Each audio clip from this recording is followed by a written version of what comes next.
Let the chaos reign. Chaos Reign presents Submission with guest L.A.R Movement, broadcast September 29th, 2019. Enjoy.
The views expressed on Talk Real Solutions, hosted by Tyrone Thompson at TalkRealSolutions.com, are the views of Tyrone Thompson and do not reflect the views of TalkRealSolutions.com, YouTube, or etc. The content here belongs to Talk Real Solutions and its many contributors. Views and opinions expressed by all contributors belong to them and not TalkRealSolutions.com or Tyrone Thompson, the host, or etc. All data and information provided on the site is for informational purposes only. Talk Real Solutions makes no representations as to accuracy, completeness, correctness, suitability, or validity of any information on this site and will not be liable for any errors, omissions, or delays in this information or any losses, injuries, or damages arising from its display or use. All information is provided on an as-is basis.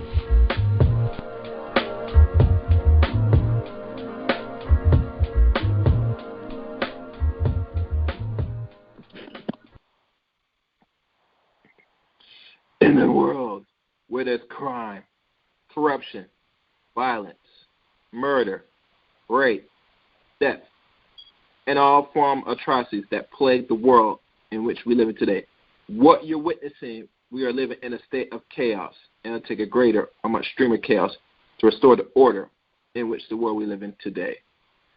Good evening, black people. This is Chaos here again. And tonight, yes, tonight's subject, we're going to talk about submission. And it's something that's frowned upon here in the black collective as a whole, either to a small degree or a greater degree. This word submission is a problem when it comes to the sexes.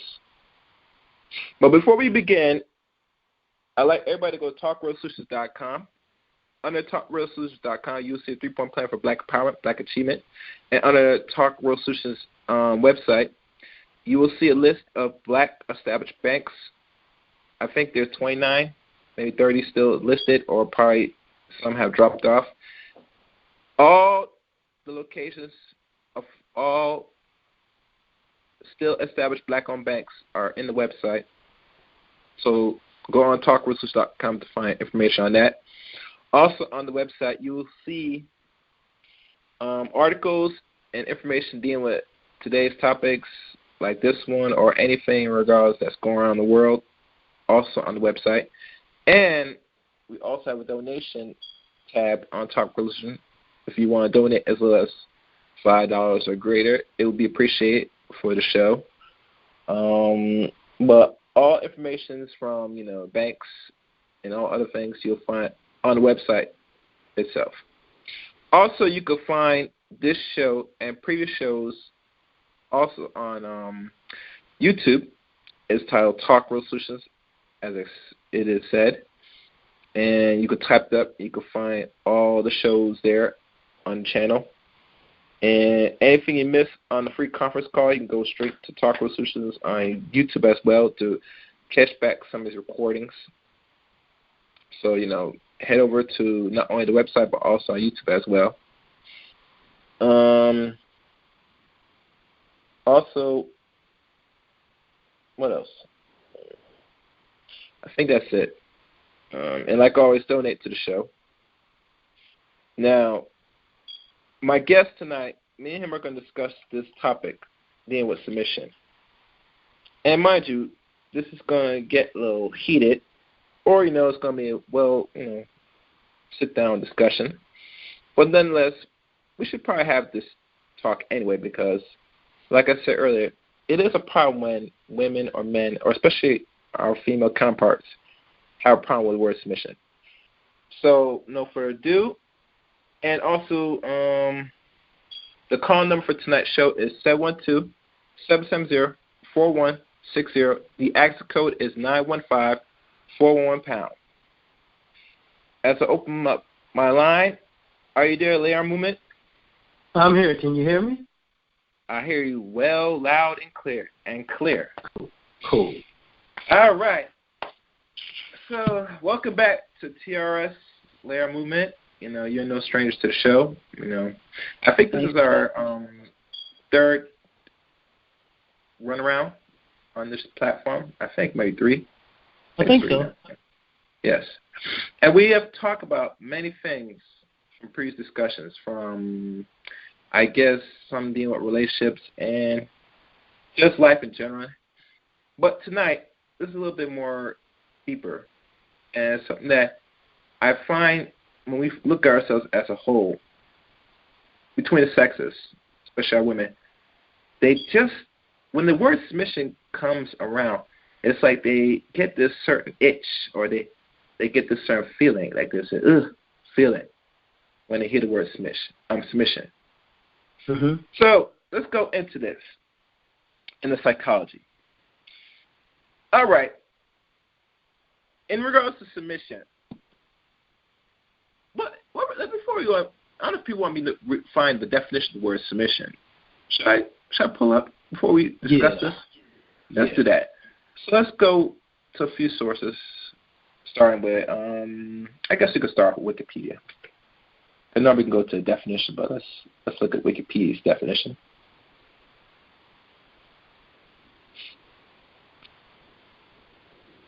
Okay. As I do this now, submission.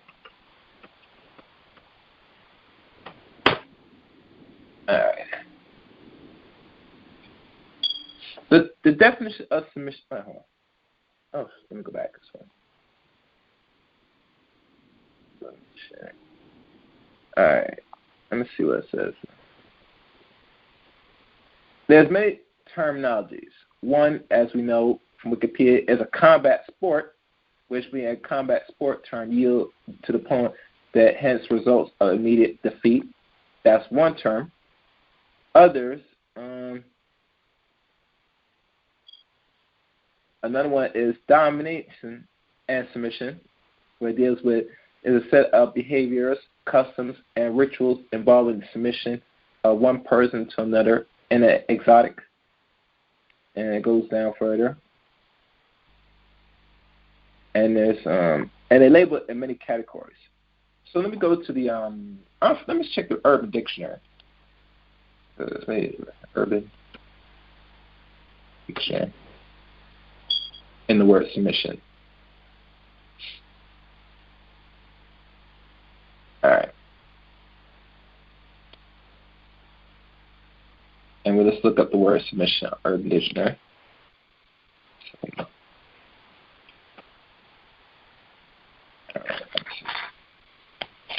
Here we go. In the Urban Dictionary,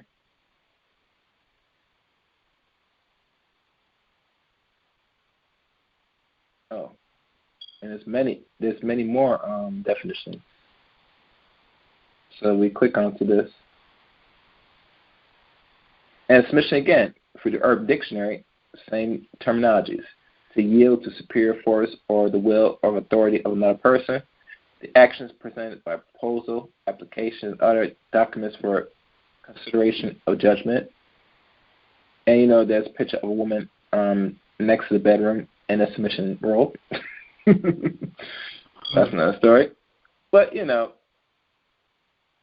is just their definition. But, like I said, by definition, people can look up themselves. When the word submission comes to mind and a woman hears about it, I want ladies to call in so they can better, give their own field take on this. So, ma'am, this term submission, why is it such a problem in the community, especially when it comes to women? Just the thought of the word when a man is even mentioning the word submission or the issues of that these women do not submit. I don't know if you could expound more on this. I have multiple ideas about that. I think one of them is when you listen to the ladies talk in general, they'll say a lot of women were raised to not depend on a man or not believe a man is competent.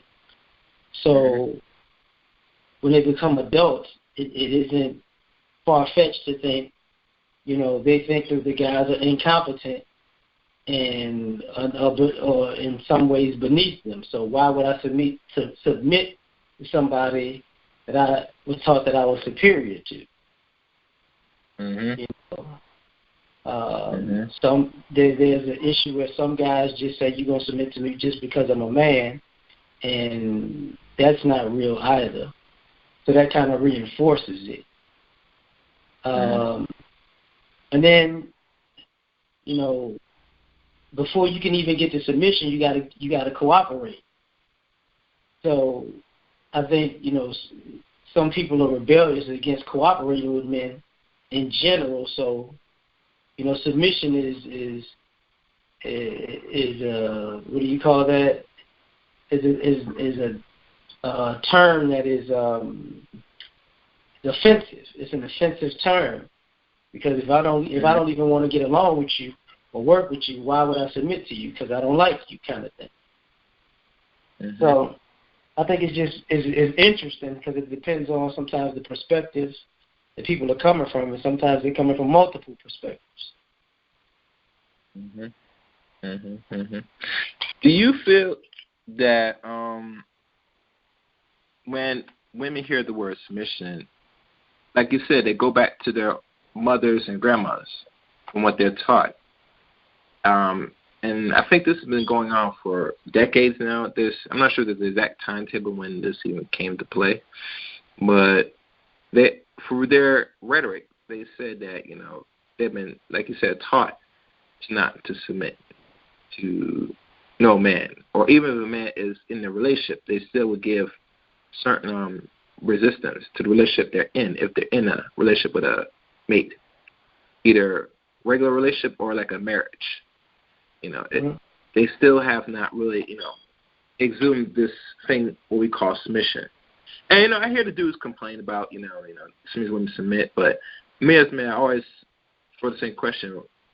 All right, so what are you doing to, get this woman or this mate of yours to really submit? Because you have to constantly ask for it. You know what I'm saying, and she's not delivering, and really, she's not on the same page or accords you, and you should, like any man, move on if that's what you're seeking or desire. Because amongst our people, we don't really operate too much on force. Last time I checked, I could be wrong. Usually people, are free will, amongst our collective, I feel that, women at the end of the day, they will submit to certain things, but they're not submit to every little thing, Maybe unless they get like a incentive that will gain them this submission, Like, you hear the story, some of them, they'll submit to their work because it pays, right? or they'll submit to a certain crowd because, they pay. But in regards to, building a relationship with their opposite mate, it's a problem, So it seemed to me that when the word submission to them is intertwined, different, how they view it, that for them to do something, they had to get an incentive all the time. Like a child. If you don't do what I said, I'm not giving you this thing. So you do it, you get this reward. You get me? Mhm. Yeah. I think sometimes they don't submit to their jobs nowadays, and they don't submit to people with money. So it's kind of like that's this role in general. Mhm. Because you see all these people who want to. They actually have jobs and they still want to do whatever they want to do on the job. And you also see people who get with people who have money and then they want to do whatever they want to do in a relationship and still reap the benefits of it. So I think it comes to a point where it's just being rolled. Mhm. Mhm. Mhm. Mhm. Mhm. Mhm. Yeah, even that they're not even doing. And there were certain things that one celebrity, and I'm gonna use an example because most been familiar with it, was mentioning about it took her a long time to submit, but she now does. I think it's her name, Fantasia, one of them. Mm-hmm. Yeah, and a lot of people that was hitting the messaging board or social media, Twitter, had a problem with what she said. Now, mind you, I don't have no problem with what a woman does or do, but if she's going to say something, she better make sense in what she's saying, not just saying it off her ass. You get me? Mm-hmm. And what Fantasia probably said probably moved people because she probably made sense to someone that still don't want to get it. Right. And it's funny, after she made these remarks and did like a short little video with her and her mate about it. But people don't understand is, in anything you do, if you're trying to build a relationship, it takes work. And like always, some people, either you're willing to do the work or not. You're just going to get what you ask for. And after a while, you get older, you think with age you get a little wiser to the things you're doing wrong for better improvement. But, most of our women don't really get it until they get real older, or there's at that point in life where they say, they just don't want to be alone. I don't know, it's one or the other. I don't know if you could, give proper clarity on that. Well, I mean, that is part of the problem. How can I say this? There are groups who have to do a lot of trial and error, because they feel like they're not wrong. And until it actually happens that they come to the understanding that they might have done something wrong, it'll never change. And another part of it to me is actually the fantasy mindset of thinking that a relationship, you're just going to meet somebody, have chemistry, and then you'll never have to work on a relationship. Because that's detrimental also. Mm-hmm. Because anytime something comes up, you're going to want to quit and walk away. Mm-hmm.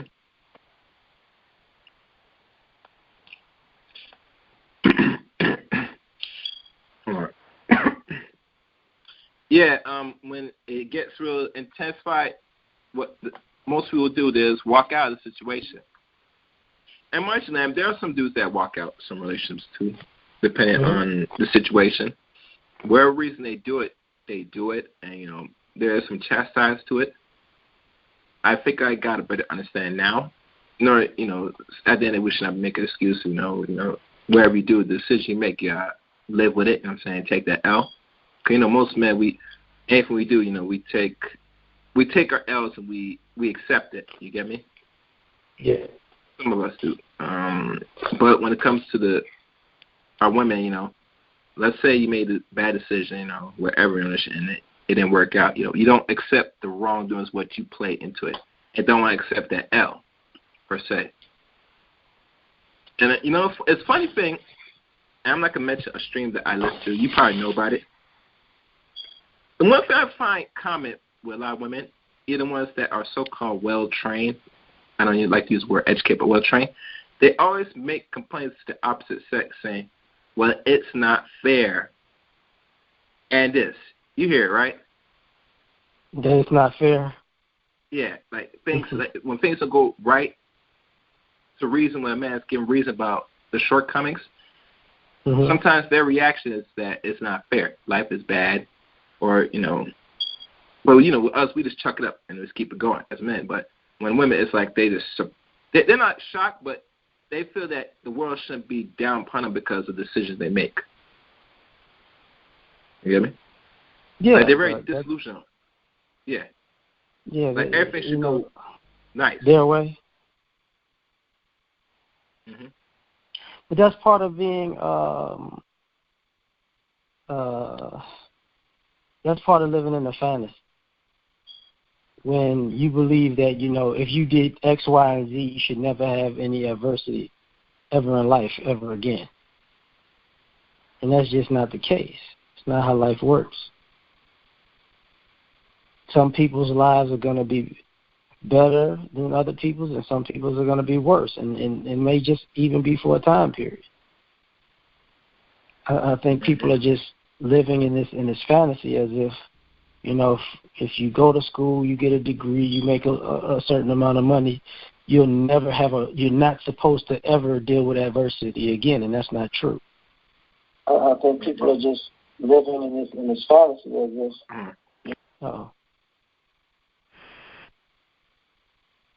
Sorry about that. I apologize. Yes. This is chicken link. Yeah, and it's funny because I'm gonna speak to the males for a second on this one. They have that same perception that, doing all that they're entitled to a woman. That same mindset. But I'm saying, as a man, you always gotta be on your mission and purpose. Always self-improvement. So if you come to that point in life and not get the woman you desire or want, like always, you have, as a man, you have to do something a little different to get what you want. That because you do everything right, that doesn't really entitle you to the baddest chick around, especially to my sisters or any race of women. So just to be fair, guys, women, I had to mark on us too because they have the same thinking too. Besides, women that go through the same process, school and all that stuff, and waste their valuable time, and then once they reach their age, that they now seem like they're ready to settle down. But notice that, to get that man now, you probably might miss that boat because most men, let's say, that's doing very well, they're really, I find interesting, Lamb, that most dudes that, let's say, are put in the date market, let's say they try and get married, right? They're really checking a lot of sisters from not only head to toe, but just if they ask the right questions, what really is that they really offer, And if they find that they have this history, either let's say they have maybe more than one kid or whatever personality issues, 9/10 of the time, a dude is not going to really go any further and just say, well, it's nice, but move on to the next one. The ones that's what they call competent, the ones that's really, really got their stuff together, They're not going to go out and say they're going to take something less. They want something fresh and that doesn't have too much problems in their lives. The average man that's really got his stuff together. But someone that's still not really there, and then they'll take anything, even the attitude and all that stuff. They most likely will deal with that. But you see again, some women do complain about that too. So like always, you have to make a decision. You can't have both ways. If you want the man that you looking for, not Jesus, but it's the man that you look and require, you're going to have to compete on the market like every other person. Can we agree? Yeah, but that's a problem because while we're talking about a group that was taught to never depend on somebody, so there is no respect or reverence there. So they weren't taught to compete for those guys. Mm-hmm. Because think about it, you know, you compete for somebody or something that you feel is worth something, that holds a value. Mm-hmm. To a degree, you know, in our community, they've been teaching the ladies that we really have no value because you're telling them that we're incompetent or irresponsible or not dependable. Mm-hmm. So a lot of women can't see the worth in guys until, you know, they hit the wall so many times and have so many failures that, you know, life actually humbles them. Mm-hmm. Mm-hmm. Mm-hmm. Mm-hmm. Mm-hmm. Mm-hmm. And not only life humbles them, you said the wall. And mind you, not just we talking about, you know, wall in regards to age, just in general, because people lose this conception of what is the wall. And I mentioned previous streams on this. I'm not sure if I clarify it. And like you said, and for clarity, people must understand it's many aspects, not because you just have the kids to bag, because it's everything as a woman, especially, you know, a man has to look at everything, you know, if he's going to take you on as wife, because to be married in America, you know what I'm saying, it can be costly if you're not careful.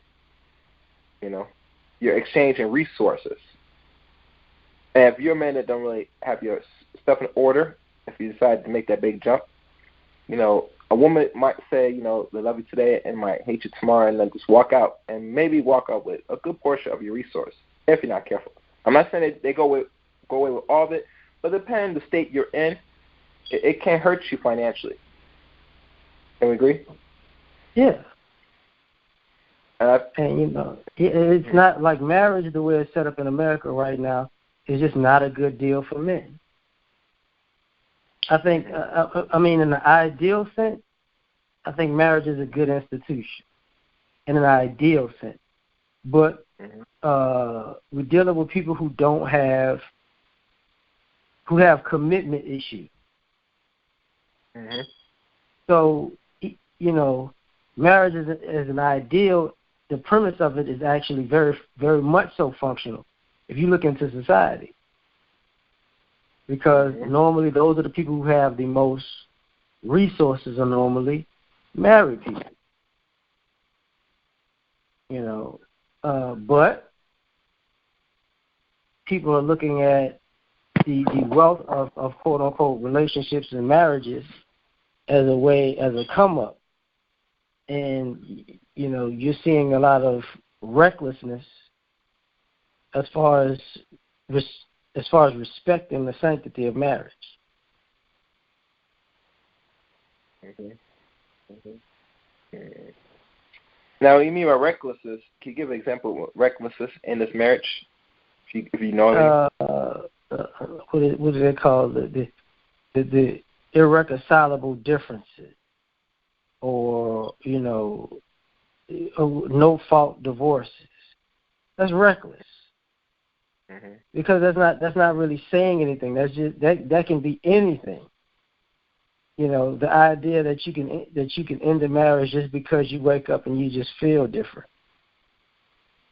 You know, because, and the only reason I say it that way, because I've met many of people who got divorced,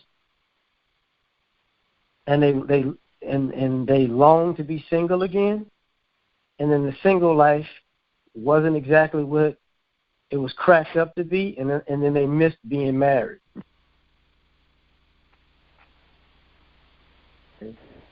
So, you know, sometimes you got people just being reckless because they want to be young and have fun. Kind of like the irony of Scottie Pippen's wife. You know, she's not gonna get it. It seemed like the recent thing with Nicole Murphy. You know, it's just, I can always find somebody. I was married to. No, you can't find somebody like that. Mm-hmm. You know, you had multiple opportunities. Now it's over. The run is over. Mhm. Mhm. Mhm. Mhm.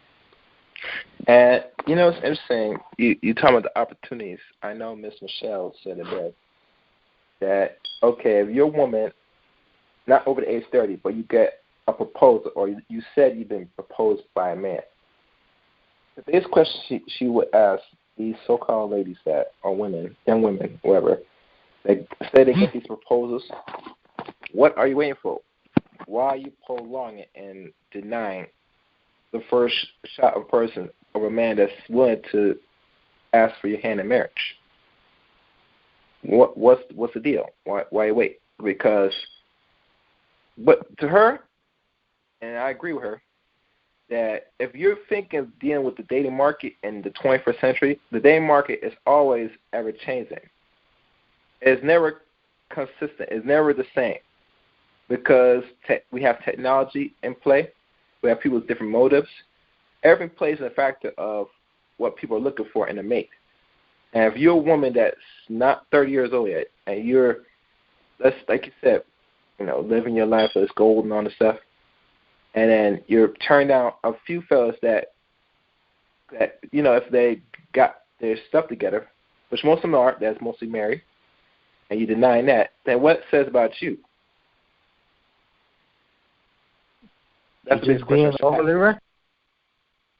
Mhm.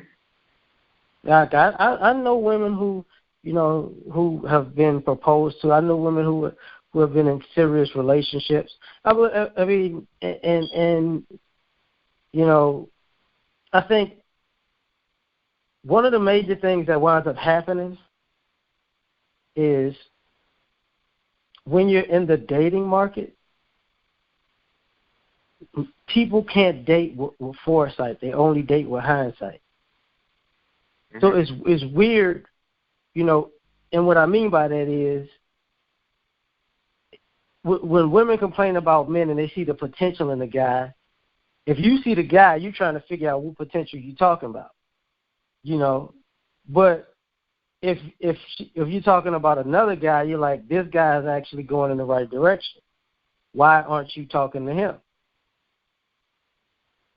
And they can't see, whatever fantasy they have about the guy that they want, or the type of man that they want. They can't see that the guy that they don't want to get with is going to eventually turn into that guy in the future.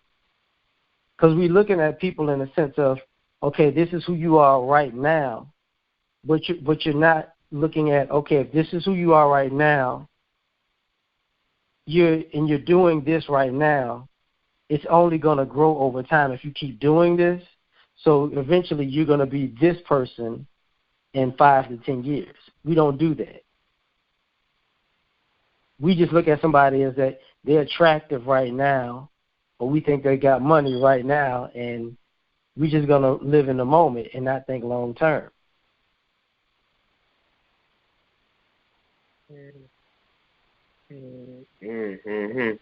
Yeah. And that's the problem I have. They're not thinking down the line. I want some today. I regret what's going to happen tomorrow. But you have to think like that now, especially as any individual living here in the West. They always can't think about, I want to deal with today and forget tomorrow. That's what kept a lot of our people today very much behind. Besides, U.S. policies and stuff that affects black people in this country. But that's one of the few main reasons that we don't really get too much ahead of what we want to fulfill in life down the line. And if most people want to desire to be loved and get married, you're prolonging your chances of getting that what you want is very much slimmer, especially if you're a sister and you're looking for a mate, because once the new census come out, Lamb, I want to see how projection is now and where we stand as people. Also, the census is concluded at the end of this year, going on next year, to see where we stand. And I tell you right now, it ain't going to be no different 10 years ago. It probably must be more of a downslide. Besides, if they said we're barely touching 30% in marriage, I could see that maybe go a little downward, maybe. And all the other things we do, it's like this. If you're looking at us, when we look at ourselves relationships and what we're doing, it doesn't look good, because we have upcoming generation of people now that's just about to be 20 or so, they're not looking to unify or, build relationships, Hell, some of them don't even want to interact with the same race. All I can see is what we're doing now is going to just further divide and strengthen a lot of people to disconnect more and say, why would I waste my time? I'd rather give some other race my time of day because y'all just don't get it. And I'm not talking about the millennials. I'm talking about the ones that's coming up now, like the Gen Zs, and the new introduction soon down the line. I would call this new state of status millennial Zs in the next couple years. So that's how I see it moving down the line. So, well, okay. Go ahead. Well, I find it interesting that, I think the way that the economy in America is changing, it's going to force people into looking at relationships differently and in a more realistic way. Mm-hmm. Because at the end of the day, you got people looking at women feel like men are looking at women for just a sexual conquest, and men feel like women are looking at men for financial come up.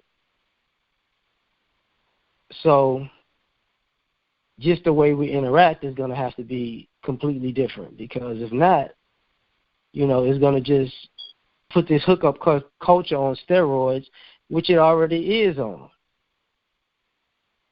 But I find that a lot of people, though they say they like it, they really don't.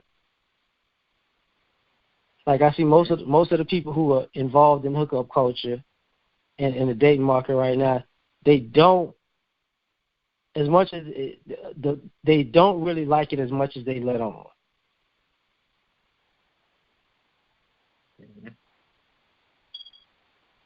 So you're saying, Lamb, that as much times we're now in a hookup culture, a good percent of us down like we just don't like it. Like, it's good and nice, but down like we want some more.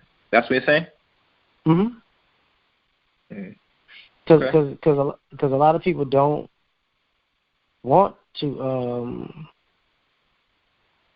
deal with it. Like a lot of people, people keep talking about they want, really they just want somebody to settle down with, per se. And these are the same people who love being single. Yeah. So, when you're going hard and saying that you like being single, but then you're having all these issues with being single, that lets me know that you ran out of time. Like you didn't, it's run its course, and now you want something else. Mm-hmm. You're right. The call number for tonight's show is 712-770-4160. The access code is 915-411#. Tonight's show, Chaos Reign presents Submission with my guest, Larmovment. I have one caller on here. Should I take this call? See what they want? Yeah. Lamb? All right. Okay. Caller, open your line. Who's this? My name is Big J here. You talk about that word, submission, right? And I've got to criticize. Hold on. I've got to criticize how black men going about this topic because it's like though we're just begging for something that it's like that it seems like black men are on here just begging for women to submit, and that word submit is an outdated term, and the connotations with that word brings something sinister with it, and that's also another reason why women are not really in tune and listening with black men on social media is saying. And I don't know how many times I gotta say it. I keep on saying it to y'all, and y'all don't get it. You know, the connotations with the word is the problem. How about saying you want a woman to cooperate with you? Why not just say that you want a woman that sits there and actually is actually be agreeable to you? Use those words. If you want women to actually see what y'all are actually saying, y'all got to use some alternative words, because words do matter in the day of the context of today's culture. That's all I'm going to say. Big J, can you hear me? Yes. So what is sinister about submission? The word submission.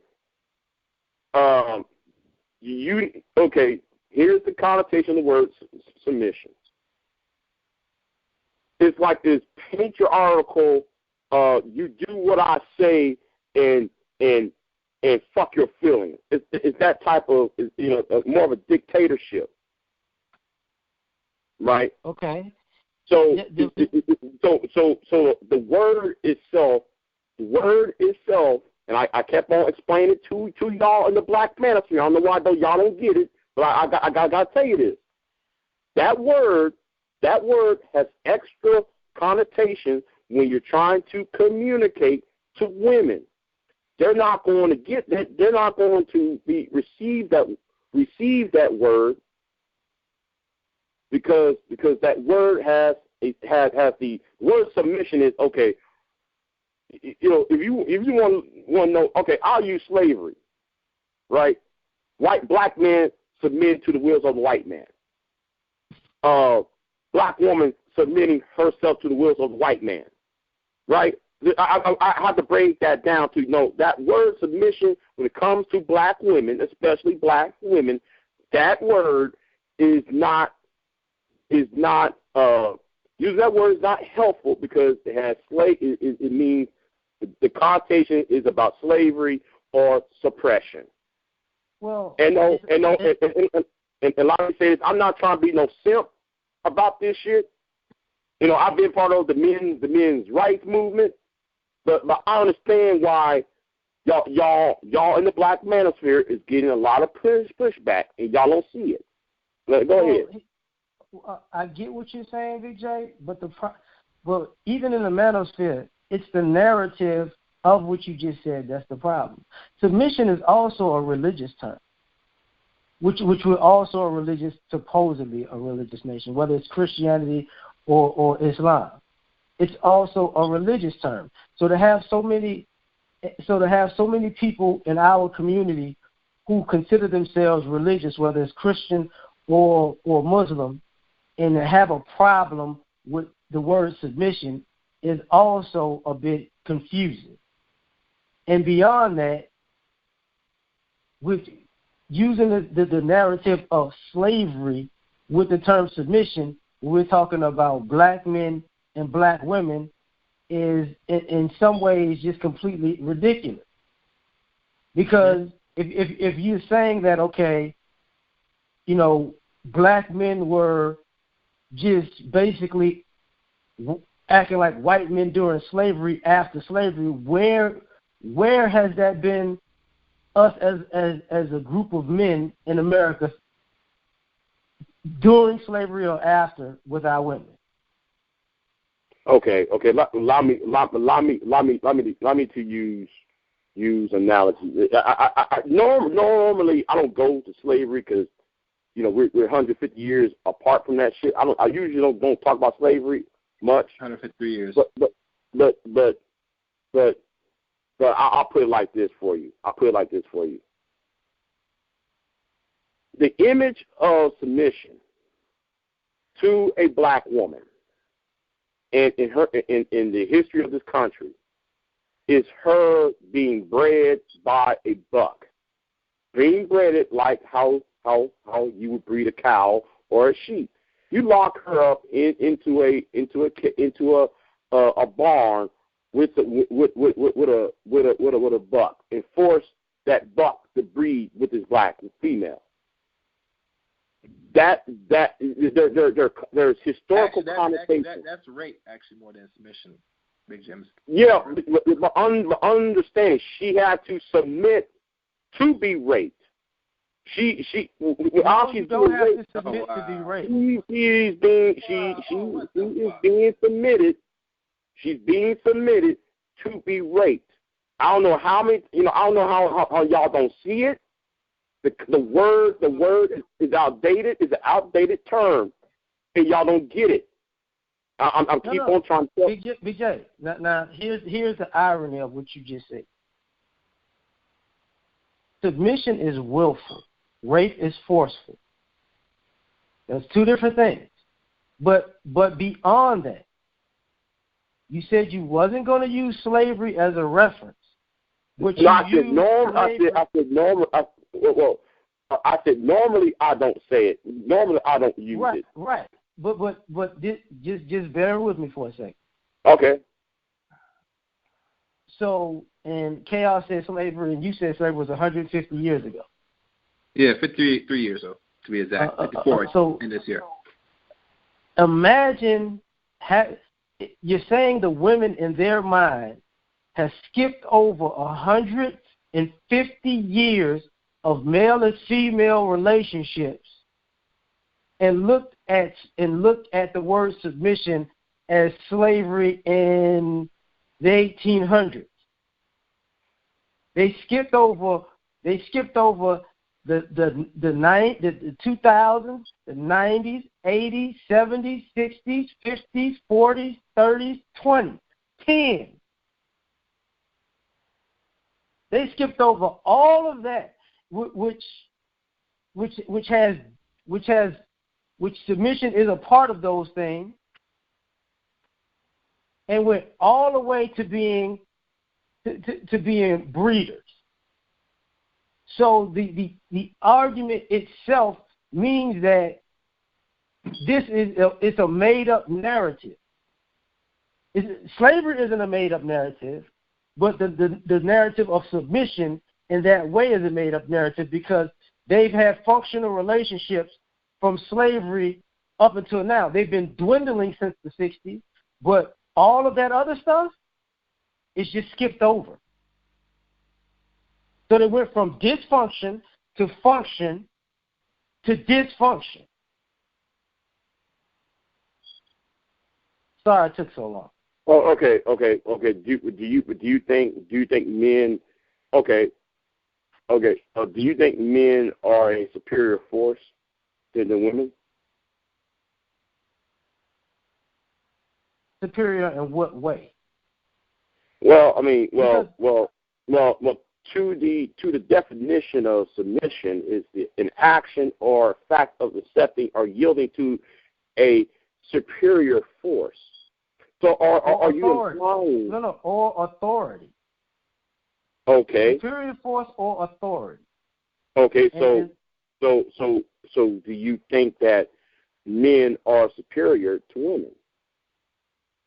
Yes, in some ways men are superior to women, and just like in some ways women are superior to men. That's why. Then why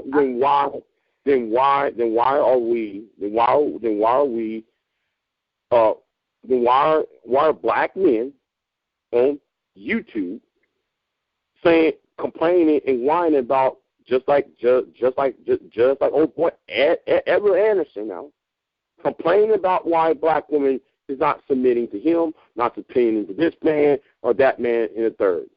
Let me ask. Okay, let me answer that in this way.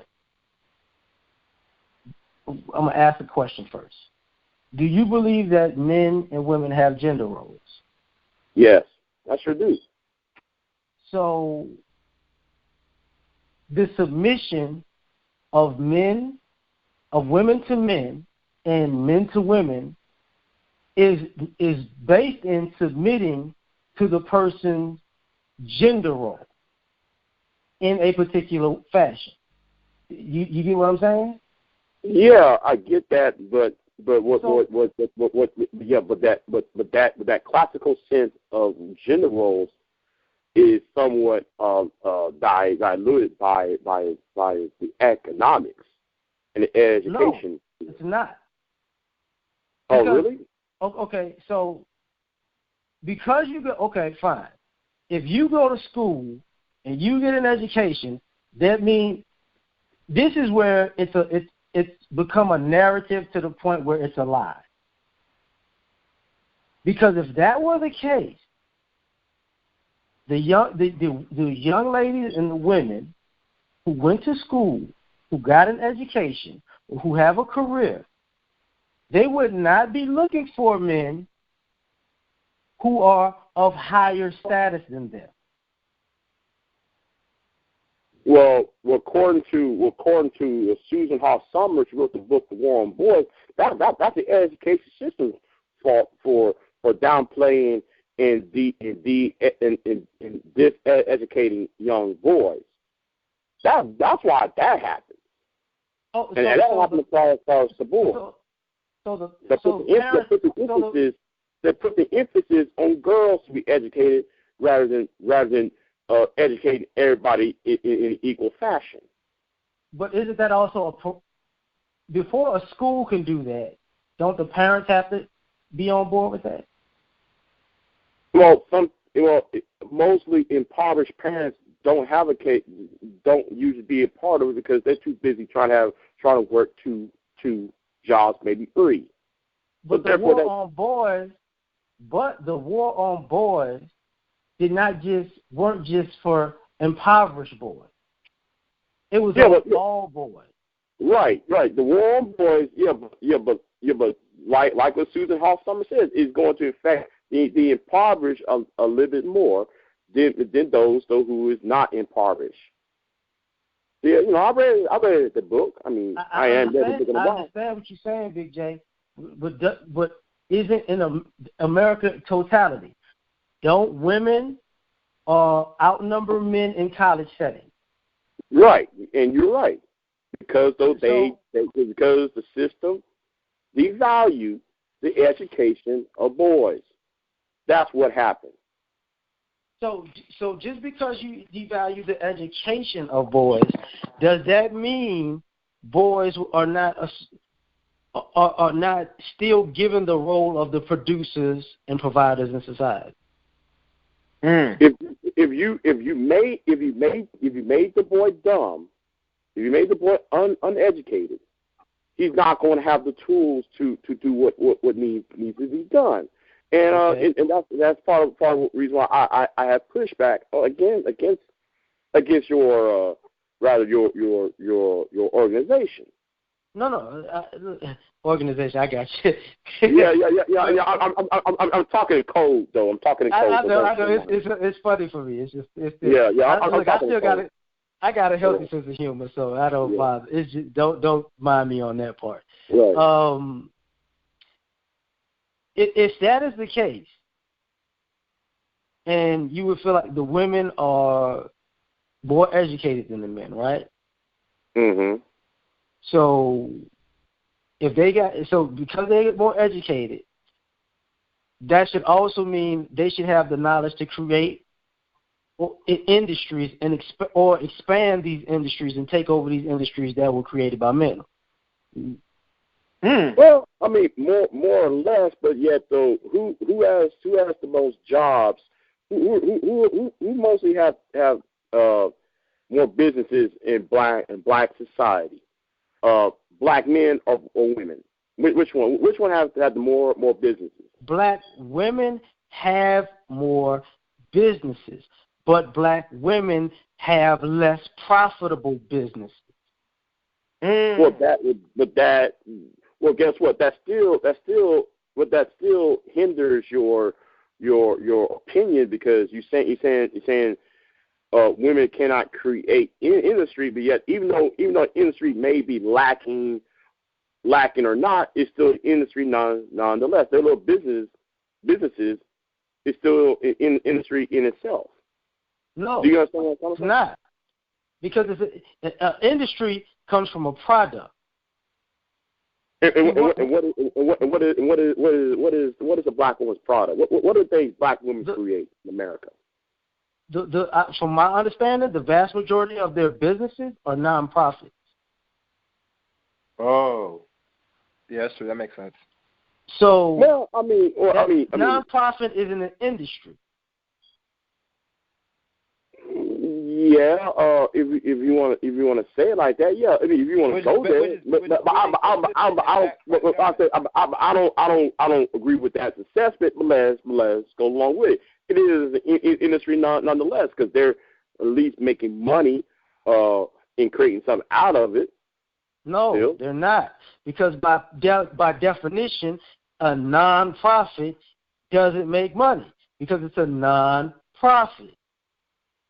Now, I understand in America you can finesse a non-profit, but the vast majority of these businesses are non-profit. It's either non-profit or cosmetic. Okay. And wait, Big J. Yeah, now I got to ask this then. No, Big J. Hello. Let me speak. And not only that, those non-profits you cannot pass down, unfortunately. So really, you're not building nothing. Yeah. I was going along with that nonprofit argument, but back to profit. And before you continue, Big J, hold on. Before you say anything, I have two people raise their hand. Let me open these lines. Who's this? Hello, I open your line. Who's this? All right, you're gonna stay on mute. Oh, hello. I open new line. Who's this? This is Miss Lady. I wanted to ask Big J a question. Oh, no. Whoa. Just stay there. Why are you yelling? That's it, Big J. I don't want nobody to ask questions. I just want to open the line so don't keep you waiting. What are you saying, Big J? Let him finish, then you could talk, Mr. Lady. Okay, I'm glad the last thing you said was cosmetics. Now, what do women do with cosmetics, right? They sell cosmetics. They build business around cosmetics.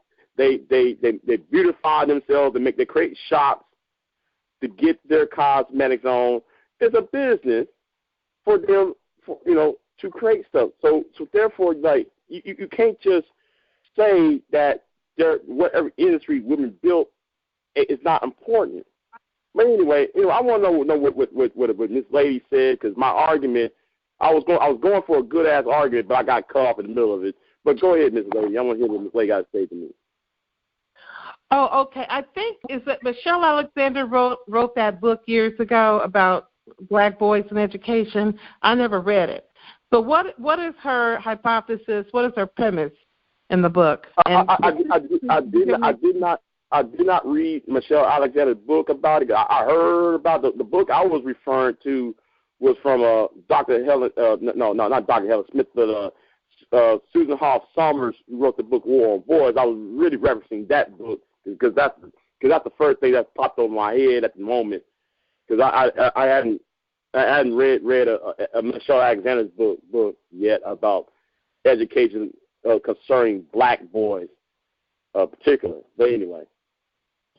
Is that all you want to ask me? Or? Well, in your perspective, what should be done to improve educating black boys, and how can they be motivated to want to become excellent students? I think. Are you asking me or you asking the guest? You never asked. I'm asking both of you. Okay. Well, I want L.R. You want to go before me, or you want me to go before you? It's up to you, man. It's up to you. Okay. Well, I'll take the lead on this. Well, I'll say it like this. I think the thing to do is make boys, have. I think that the curriculum. Within the curriculum of literature and language, it needs to get boys more interested in topics that boys are usually interested in. But in schools, every time you take like an English class or a literature class, the teacher would usually have the curriculum where books like Sarah Plain and Tall or Little House on the Prairie. You know, you're telling boys you got to read Little House on the Prairie or Sarah Plain and Tall. You know, boys are not given the option to read books like, you know, like, I don't know. I'm just naming names, title up top. I'm going back 20 years back when I was in school. So let me try to go back in time. Like, there was no books like Encyclopedia Brown or the Hardy Boys. They were never encouraged to read those type of books. There was not in some of those classes they never told boys to read. You know, boys are interested in history, sports, or straight up detective type books, while girls are interested in books about in the vein of Little House on the Prairie and Sarah Plain and Tall. So when you had that teacher telling their class, here are the selected books that I want y'all to read for y'all book reports, it's only using the books that are usually geared towards girls. So their boys are going to be uninterested into the subject. That's why you see low test scores and all that among boys. And I believe there needs to be a more equal.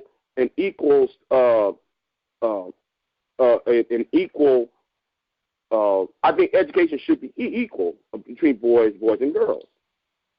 And also I think though, when it concerning the black community or black society, I call it black society, it should be more geared. You know, we always encourage our boys to be in sports rather than looking to other fields. I mean, more people can sit there and quote Tupac, but won't quote Dr. Neil Tyson. You see, but you hear more people quote what somebody hip hop says than what some scientist or some great leader has said. And you know, that's all I'm going to say. That's, you know, we need to reevaluate what's really important.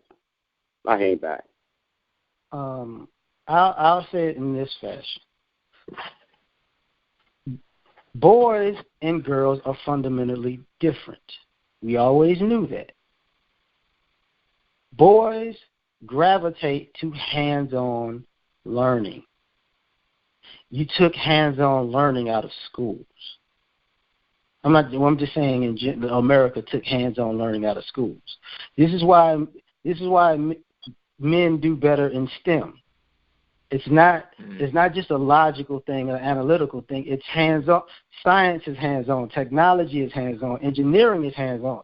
Mathematics is really hands-on because you use the mathematics to engineer and for tech. And sometimes for science, depending on, you know, if it's chemistry or something like that. This is what's missing. And as far as the parental aspect, parents aren't hands-on. So since parents aren't hands-on, the boys suffer. When you deal with girls, it's more arts, more like what Big J was talking about, language and stuff. This is why we could gravitate to to music and Tupac, because guess what? Now it's just art and words. See, the music was better when we actually had hands-on training. What I mean by that, people actually played instruments, read notes, you know, came up with a whole song structure because they were doing things hands-on. They were learning how they were working. This is why we still push boys towards sports. Sports is just another form of military. That's all that is. And you learn how to do things hands-on because everybody has a different body type, different structure, different way of thinking, different way that they can operate as far as kinesiology is concerned. But when you take that but these are the very same kids you want to grow and be builders of society, but you forget that you took their hands-on learning from them at a very early age, and this is why you see so many late bloomers. And there's no disrespect to girls or women, but women don't gravitate to hands-on learning because a lot of hands-on learning is out in the elements or dealing with the element. That's the problem. Do you think you're going to get a team of girls drilling for oil? No. Working on roofs? No. Putting in concrete? No. The girls work best in a controlled environment that has climate control. The boys can work in both. And when you take that out of education, you basically stagnate the boys. But I'm done. Okay. To answer your question, Miss Lady? Yeah, I think it gives me some things to think about. They're right when they said they took a lot of hands-on out of the schools. Even for girls, they took a lot of it out. There used to be, what do you call it? You learn how to sew, you learn how to cook, and all that kind of stuff. Homemade. They took a lot of that out, too. They took music out, where the students learned how to play instruments, and that was very important. There's a correlation between taking music early on and math skills. So if you want your kids to be sharp mathematically, you probably should start putting them in music when they're very young, even before they go to school. So I think you're right in the sense of a lot of that. I don't think that it was by design we want boys to fail, and thus we want girls to succeed. I don't think it was designed in that fashion. I just think it was a lot of socio-political economic stuff behind it. And, they're saving money by taking away a lot of those programs out of the schools. But I would venture to say in affluent areas, you get a lot of hands-on. Not really. Oh, yes, they do. I'm going to tell you, I know of affluent areas where they have parents who are STEM scientists and computer scientists at master's and PhD levels. But did you hear what you just said? They get a lot of hands-on. But did you hear what you just said? They are parents. Yeah, I know. I'm just saying. The parents were in STEM. The parents, like, that's the thing. But the bottom line, they live in a community where that's happening, and it was going to happen. The parents actually even volunteer a lot, and they actually teach classes as well. But whatever, when you go to elite areas, affluent areas, they get a lot of instruction and training and experiences, even going out of the country. There are kids that go out of the country during the summer, and they get those kind of experiences. But to a degree, could you understand this perspective that I'm coming from?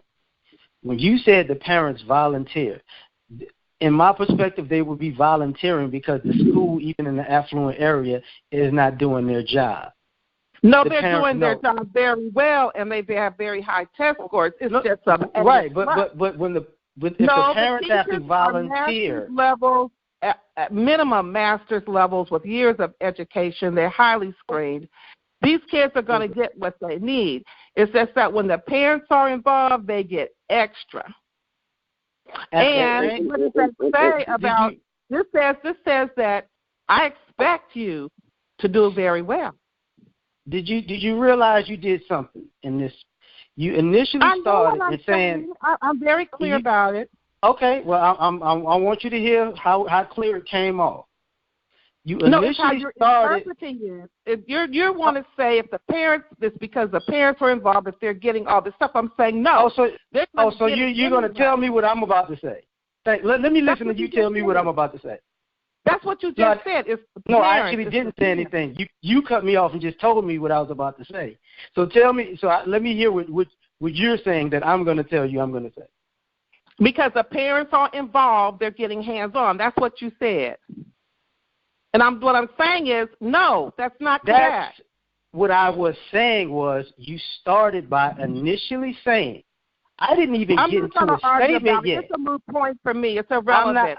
It's irrelevant. I'm not going to argue over something this minimalistic It's insignificant. But I'm gonna back out. I'm gonna let you have it. Cool. But I'm just cool. Okay. I appreciate that. Now, may I add one more thing to this? No. Let me make this point, and this is because this actually goes into the topic of even submission too. When you're having a Women conversation, are not supposed to submit to some man they don't know. Are you crazy? You just said submit to your husband. All right, go ahead. I didn't say anything. Go ahead. This is part of the thing. What I was actually trying to say, I never got an opportunity to say, because the respect level for what I might say was never there. So to tell me what I'm thinking, and this is why, when Big J, you were talking about submission as being slavery and oppressive, this is a response to that's why I was partially saying it's kind of ridiculous, because part of the response does not even need any. There doesn't even need to be an assault in play. There's just an imaginatory or imaginative issue that's going to happen that has to be squashed at all costs.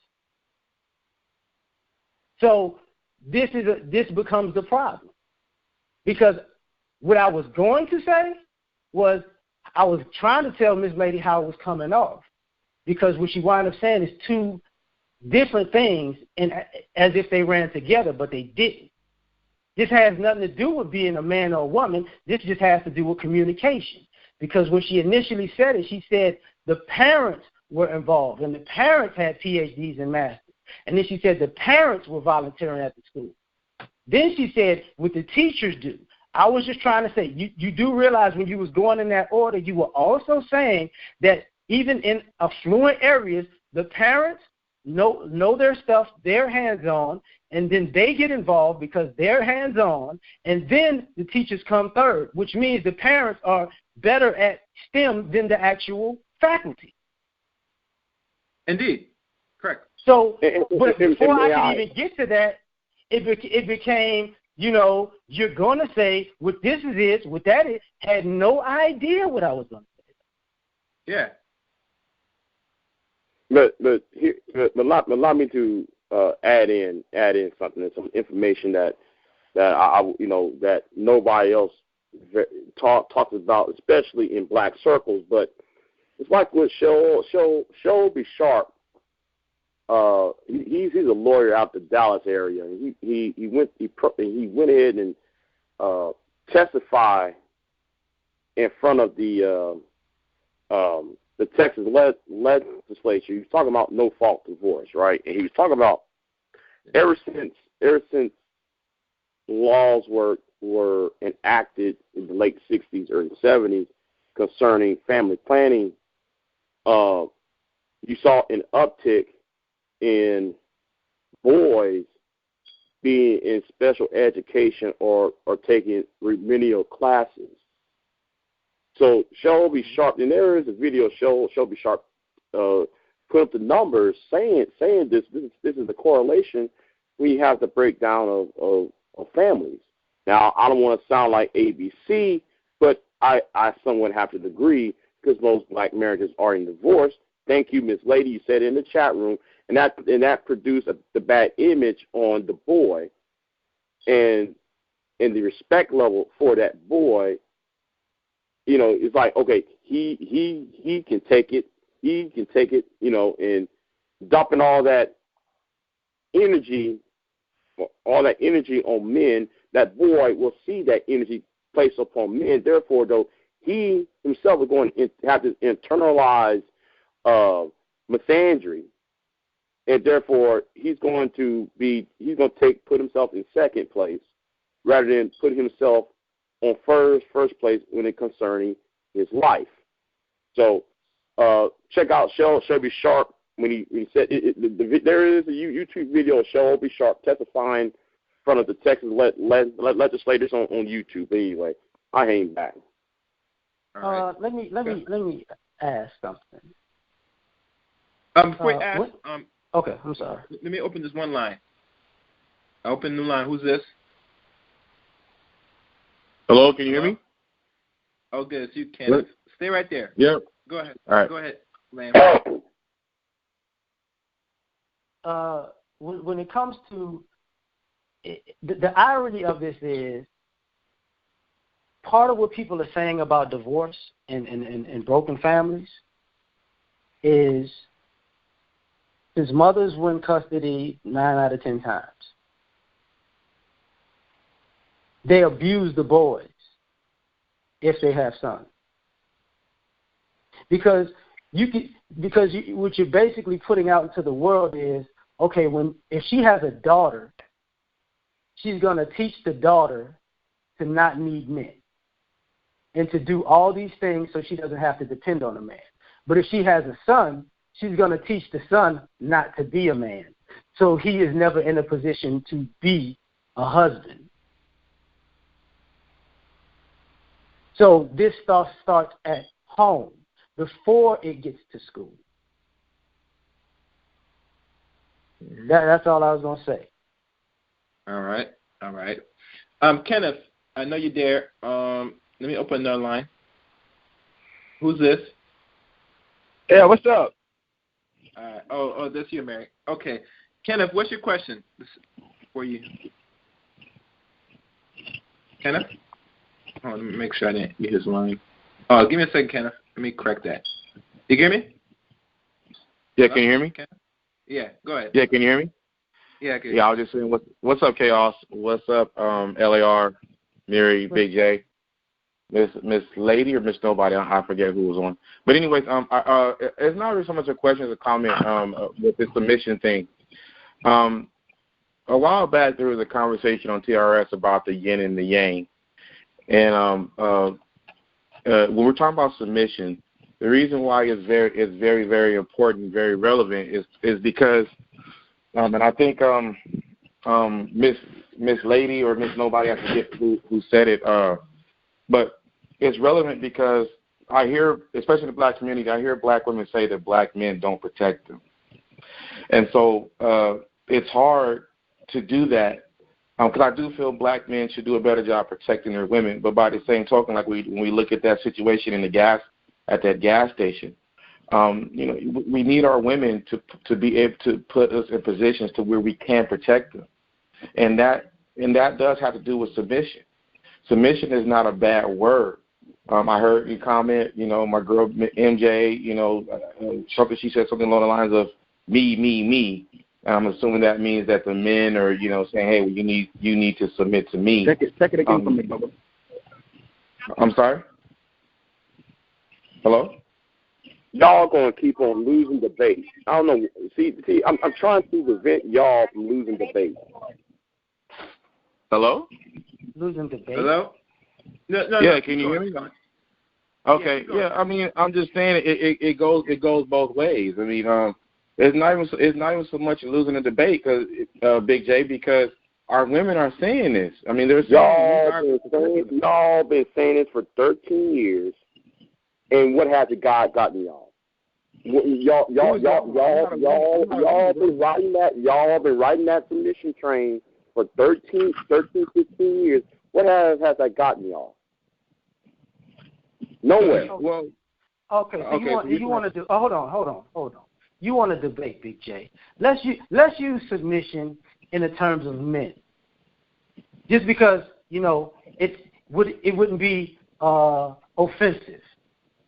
If you have men in a group, does somebody have to sit? Is there an authority figure in that group of men? Yeah. Say that again, L.R. If you have a group of men, is there an authority figure in that group of men? Yeah, usually. And normally he's the authority figure because he probably can put together a plan of action better than anybody in the group. Yeah, but knowing how. Well, I'm going to have to be controversial. Black men have this the might makes right mentality when it comes to leadership. That's what different topics. No problem. Give me give me your black men as character, like not the caricature, but give me the type of people that are might is right type black men in the community. I'll use the online community because based upon popularity. No. Let's use the historical community because we had black leaders prior to the online community, and this stuff stems from those eras. So who are the might is right black men? Well, historically, you got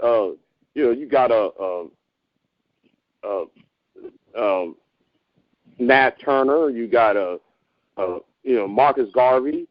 What's his name that started the pro-black movement in the 1860s? I forgot his name. He was a rival to Fred. Booker T. W.E.B. Du Bois. What?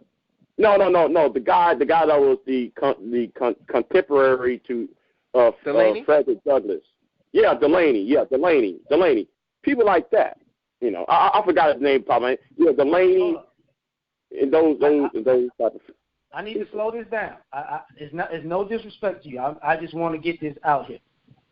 Nat Turner was a might is right black man. Given in the context of what needs to be done during that time period, yes. So, using him as a reference first, black women will see black men as Nat Turner. Again, I'm using that as a reference on the historic. Yeah. Right on the historic because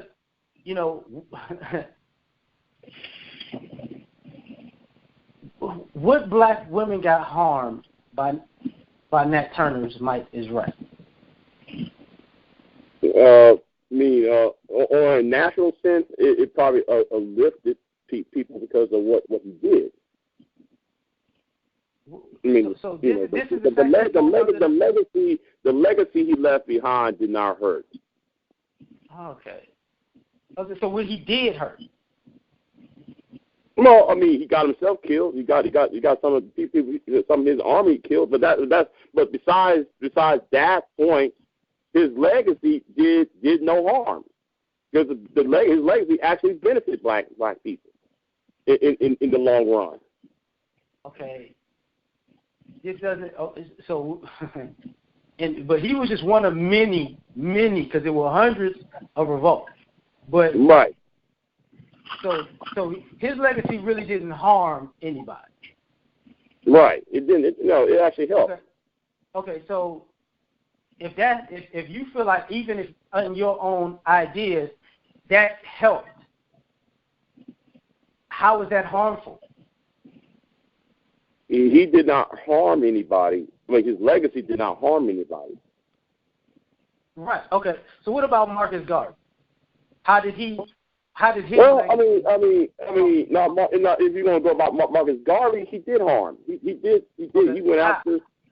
Going after Double D's voice, going after everybody else besides him. He had this might makes right mentality onto other black leaders during the 19th, early 20th century. He burned bridges with other black people during that time period. Did Marcus Garvey also expose that they didn't want black people to leave America? Yeah, but given the time period, because World War I just happened, and then he was seen as a radical. They were trying to put down all radical groups during the Red Scare of 1919. But Big J, every black man in America is considered a radical that went against white supremacy.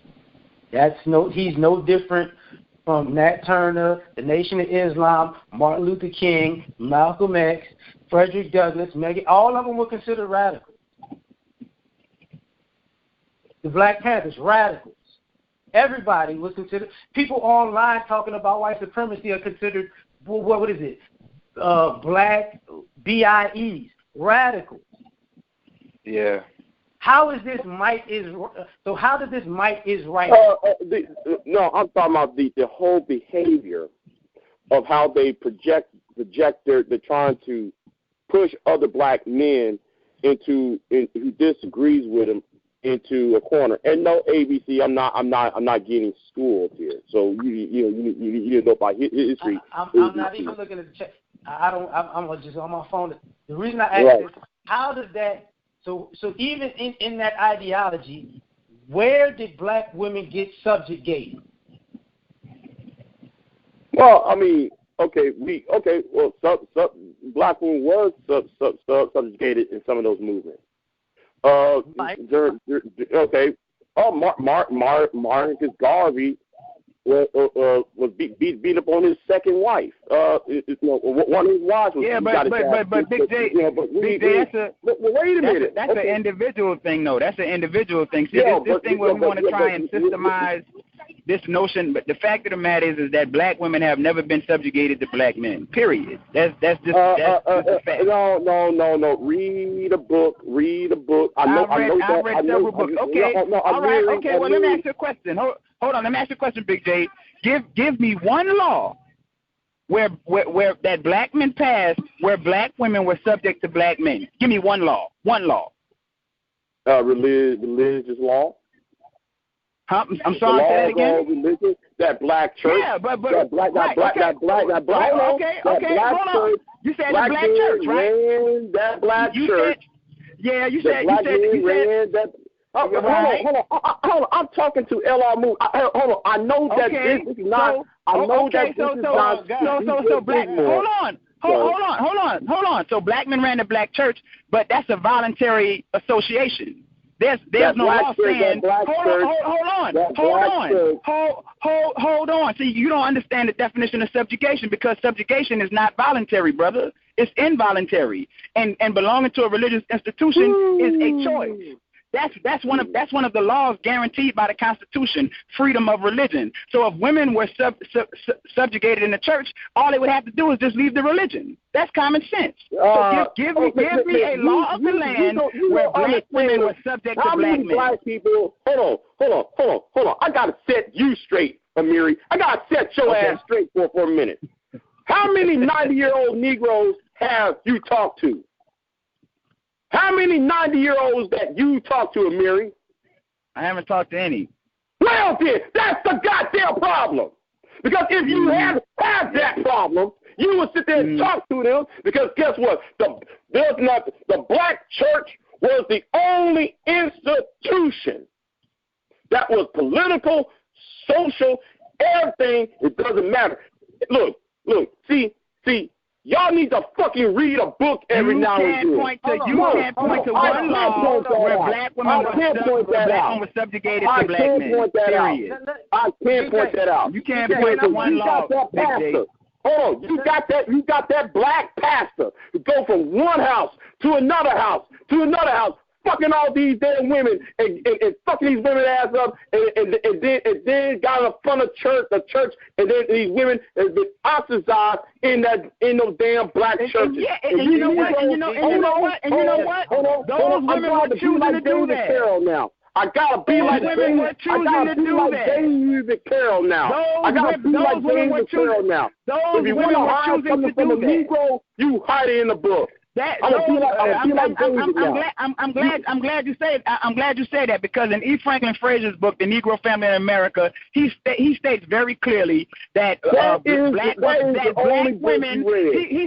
He states very clearly that black women have never been acculturated to be subject to male authority. That's what he states in 1932. So you're the one who needed to read a book. I read that book. How are you going to use the black pastor as a stand-in for all black men when all black men aren't pastors? The black pastor was. If you go to any, that's a voluntary association. No, it's not. No, it's not voluntary. No, it's not voluntary. No, it's not voluntary. Fellas, can you let me You give me these. You talk fucking point. BJ, please. Just. I'm not about to stop this, but I just want to point out something. As a people, you can look back in the 50s and 60s and all those black and white things, and to have disagreeing points, you can actually have a conversation and not yell at each other. Yeah, like, but Amiri come out there yelling and shit. I don't like him yelling at me and shit. You started yelling. Don't get mad because you got schooled on the point, brother. Man, you ain't schooling a goddamn thing, Amiri. Don't get mad because you got schooled on the point. Sit your goddamn calm down somewhere. Panda bear. Calm down, baby. Calm down, baby. Amiri, man. The reason, Big J, hold on. The reason I'm saying what I'm saying is because this conversation is initially about submission, and nobody can submit to somebody who does not listen and comes. And even when you raise your voice, you might be irrational for raising your voice at a time when you shouldn't have to. Mm-hmm. So this is part of the problem. Because when I was asking you questions, I was just asking you questions. I know you and Amiri, y'all got into it. I get all that. But there will be no solution to anything. There will be no fix to anything if you don't have two parties that can listen. I don't have to yell at you. He don't have to yell at you. You don't have to yell at him. You don't have to yell at me. But at the same time, even if it's an opposing view, you might want to take heed to it. Because there might be something in that opposing view that's actually relevant to fixing the problem, even though you don't agree with it. That's all I got to say. All right. Tyrone Thompson, you there? Hey, what's up, man? All right. What you want to say? Yeah, I wanted to talk about, I know they got off into the weeds about the conversation, and they went out. I wanted to speak on submission, and I don't have a question. I just have an opinion and my view of the whole submission thing, because I disagree with a lot of conversation on the phone about submission.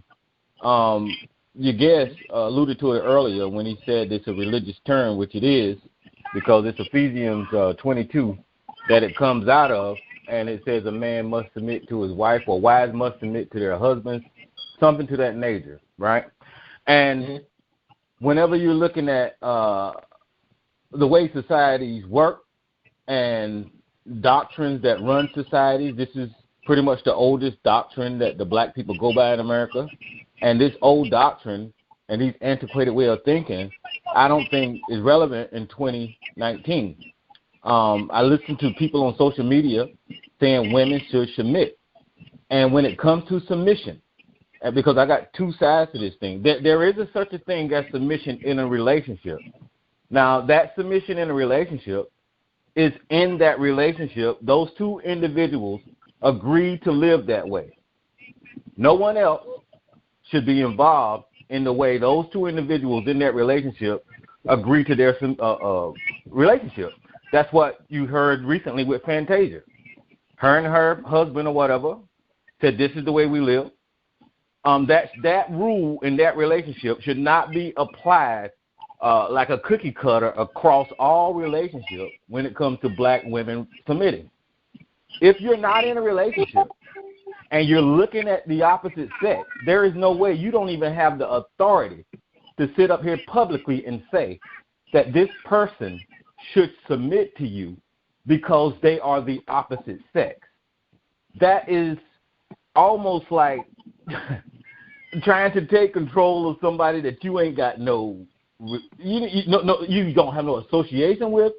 You're just telling them because you have a vagina and I have a penis, you got to submit to me. That's stupid.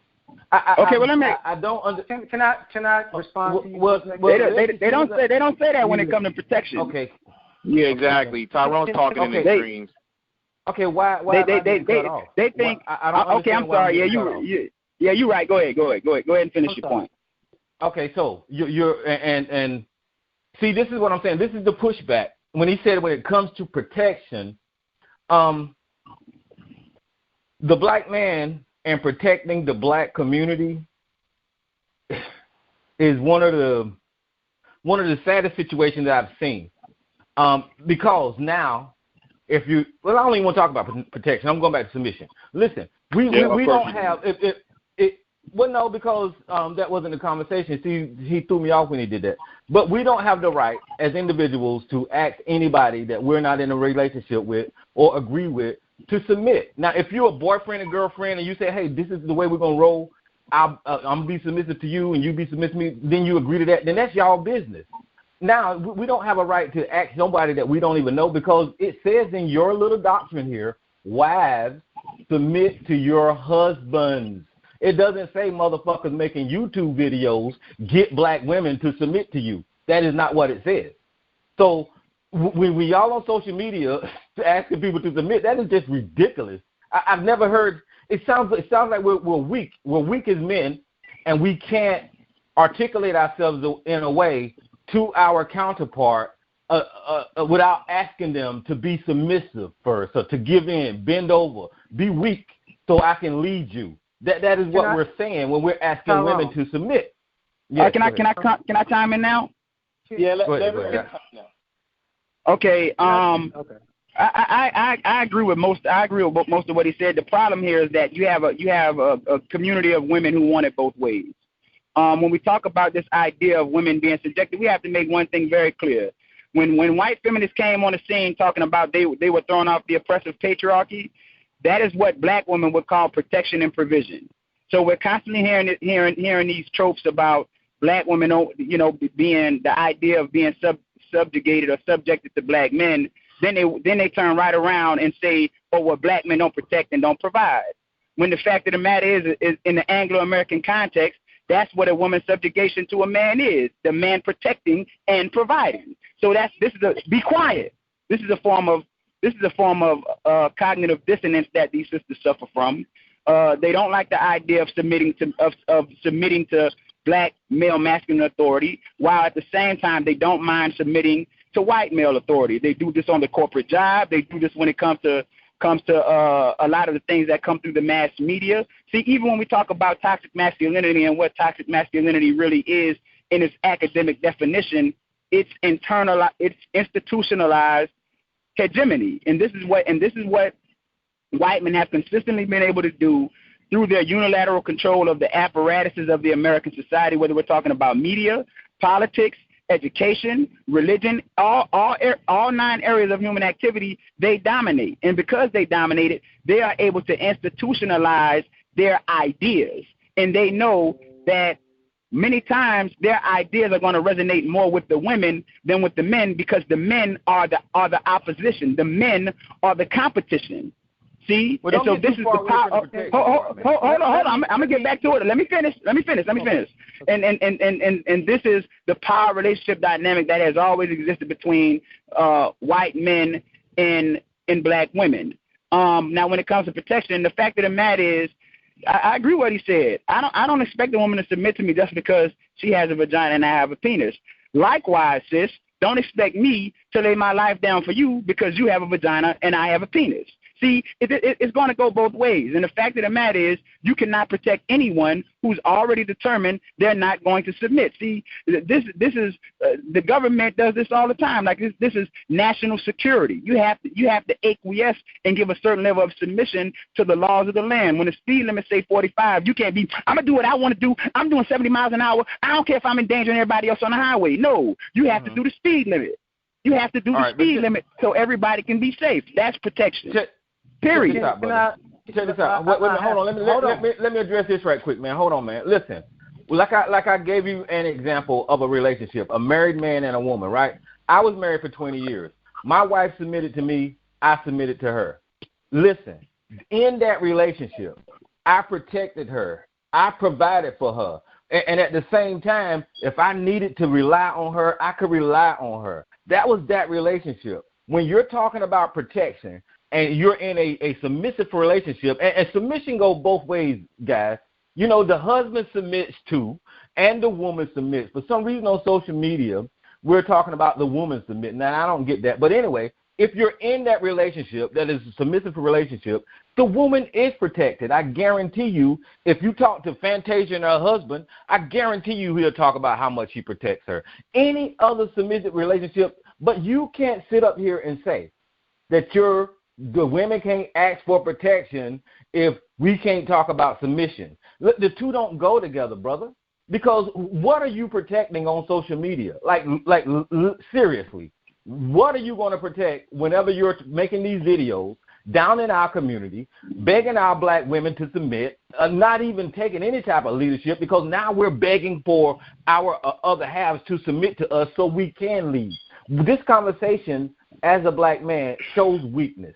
That's what it does, because we're not asserting ourselves as men and actually putting ourselves in positions to where the woman will voluntarily follow if we're that type of leader.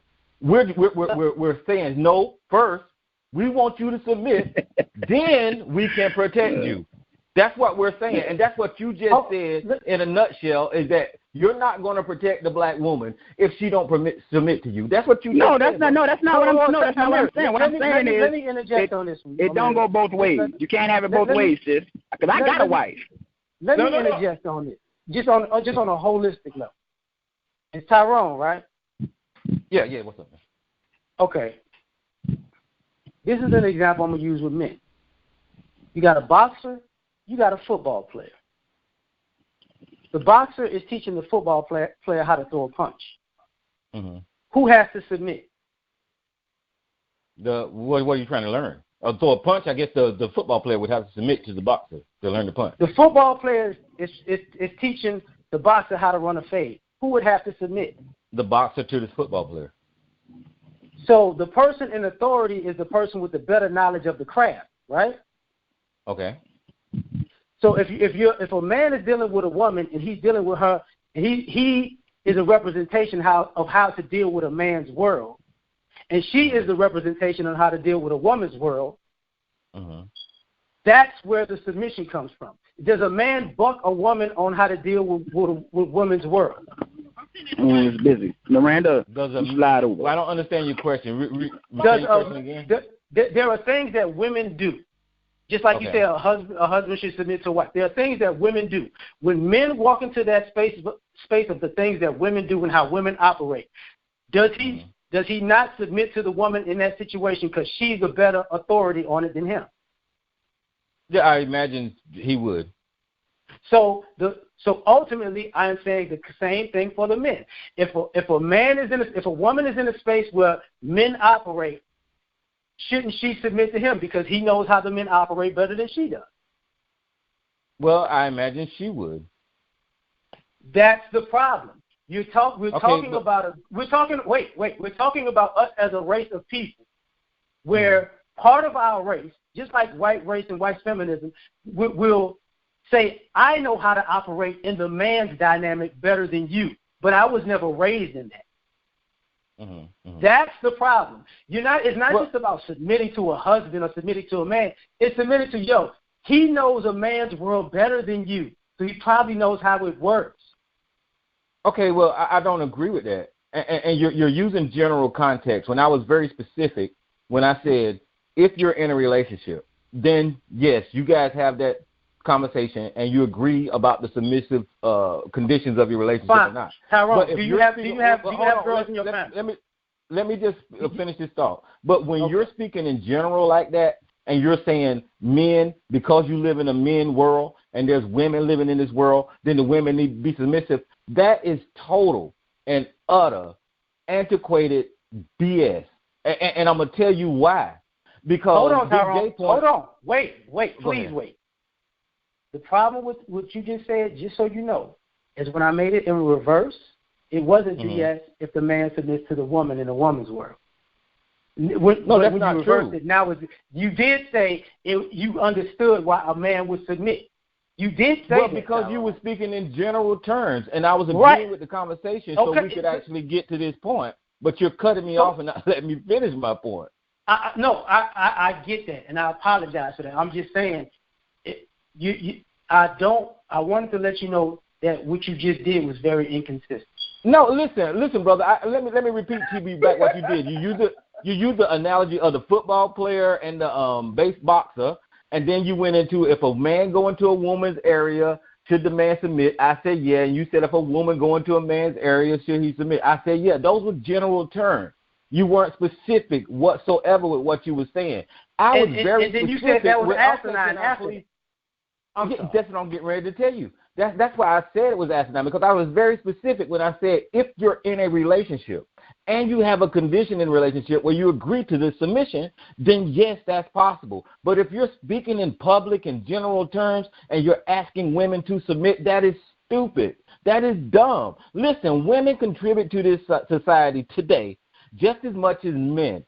Women contribute to the black community just as much as men. If you look at the election system and cycle of the politics today, and you see women out there on the front line actually involved in politics, they're involved in politics just as much as men. If you look at the incident in Ferguson down there, or Baltimore, you see those women on the front line. When in Ferguson would a woman submitting have made the damn difference between the outcome down there after the Mike Brown's killing? It just doesn't make any sense today. And look at the Black Panther Party. When the Black Panther Party existed, did you know the majority of that organization was black women? I mean, this is ridiculous when you say this is a man's world and women need to learn how to operate in this man's world. Women been running this shit for a long time behind the damn scenes, dog. Tyrone, this is can why I get in here real quick? Please, 1 second, bro. I'm sorry. This is why I was saying initially, before y'all even came on, that this ideology becomes ridiculous. Because when you just jump to say, I'm saying it's a man's world, when that's not what I said. I said when women are trying to operate in the man's dynamic, in that man's world, the men know a man's world better than the women do. Just like women know a woman's world better than a man does. How did you skip over that part and create a whole new paradigm for that? Okay, well, let me answer that. Because half the population have penises, and of the planet have penises, and the other half of the population of the planet has vaginas. So in order for you to make more little penises and vaginas, you got to exist in the same space. So you claiming exactly, that Tyrone. wait a minute, hold on. So you claiming that one sex over the other sex owns or dominates this space is BS. Both sexes live in this space, and they have since the beginning. They just have. Right, and they also live in the same reality. They also live in the same.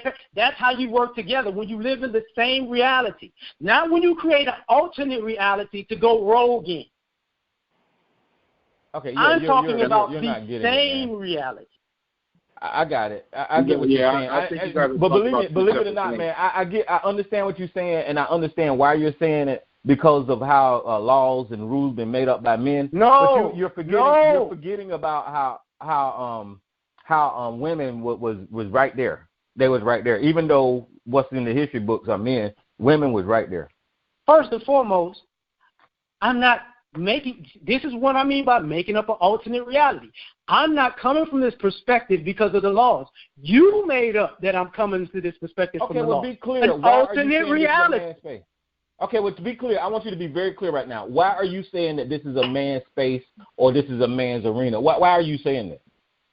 What arena did I say was a man's arena before I even answer your question? Okay, when you said that if a woman is in a man's space or a man's world, or the terminology you use, then a woman needs to be submissive so that man can run shit. Is that not what you said? If a woman is with a man who is in a space that is dominated by men, he's going to know the ideology better than her. Is that not true? Okay, now let me ask you this right here. Is that not true? About? Is that not true? I want to get some clarity. What space are you talking about that is dominated by men? That's what I want to know. Military is dominated by men. STEM is dominated by men. Automotive is dominated by men.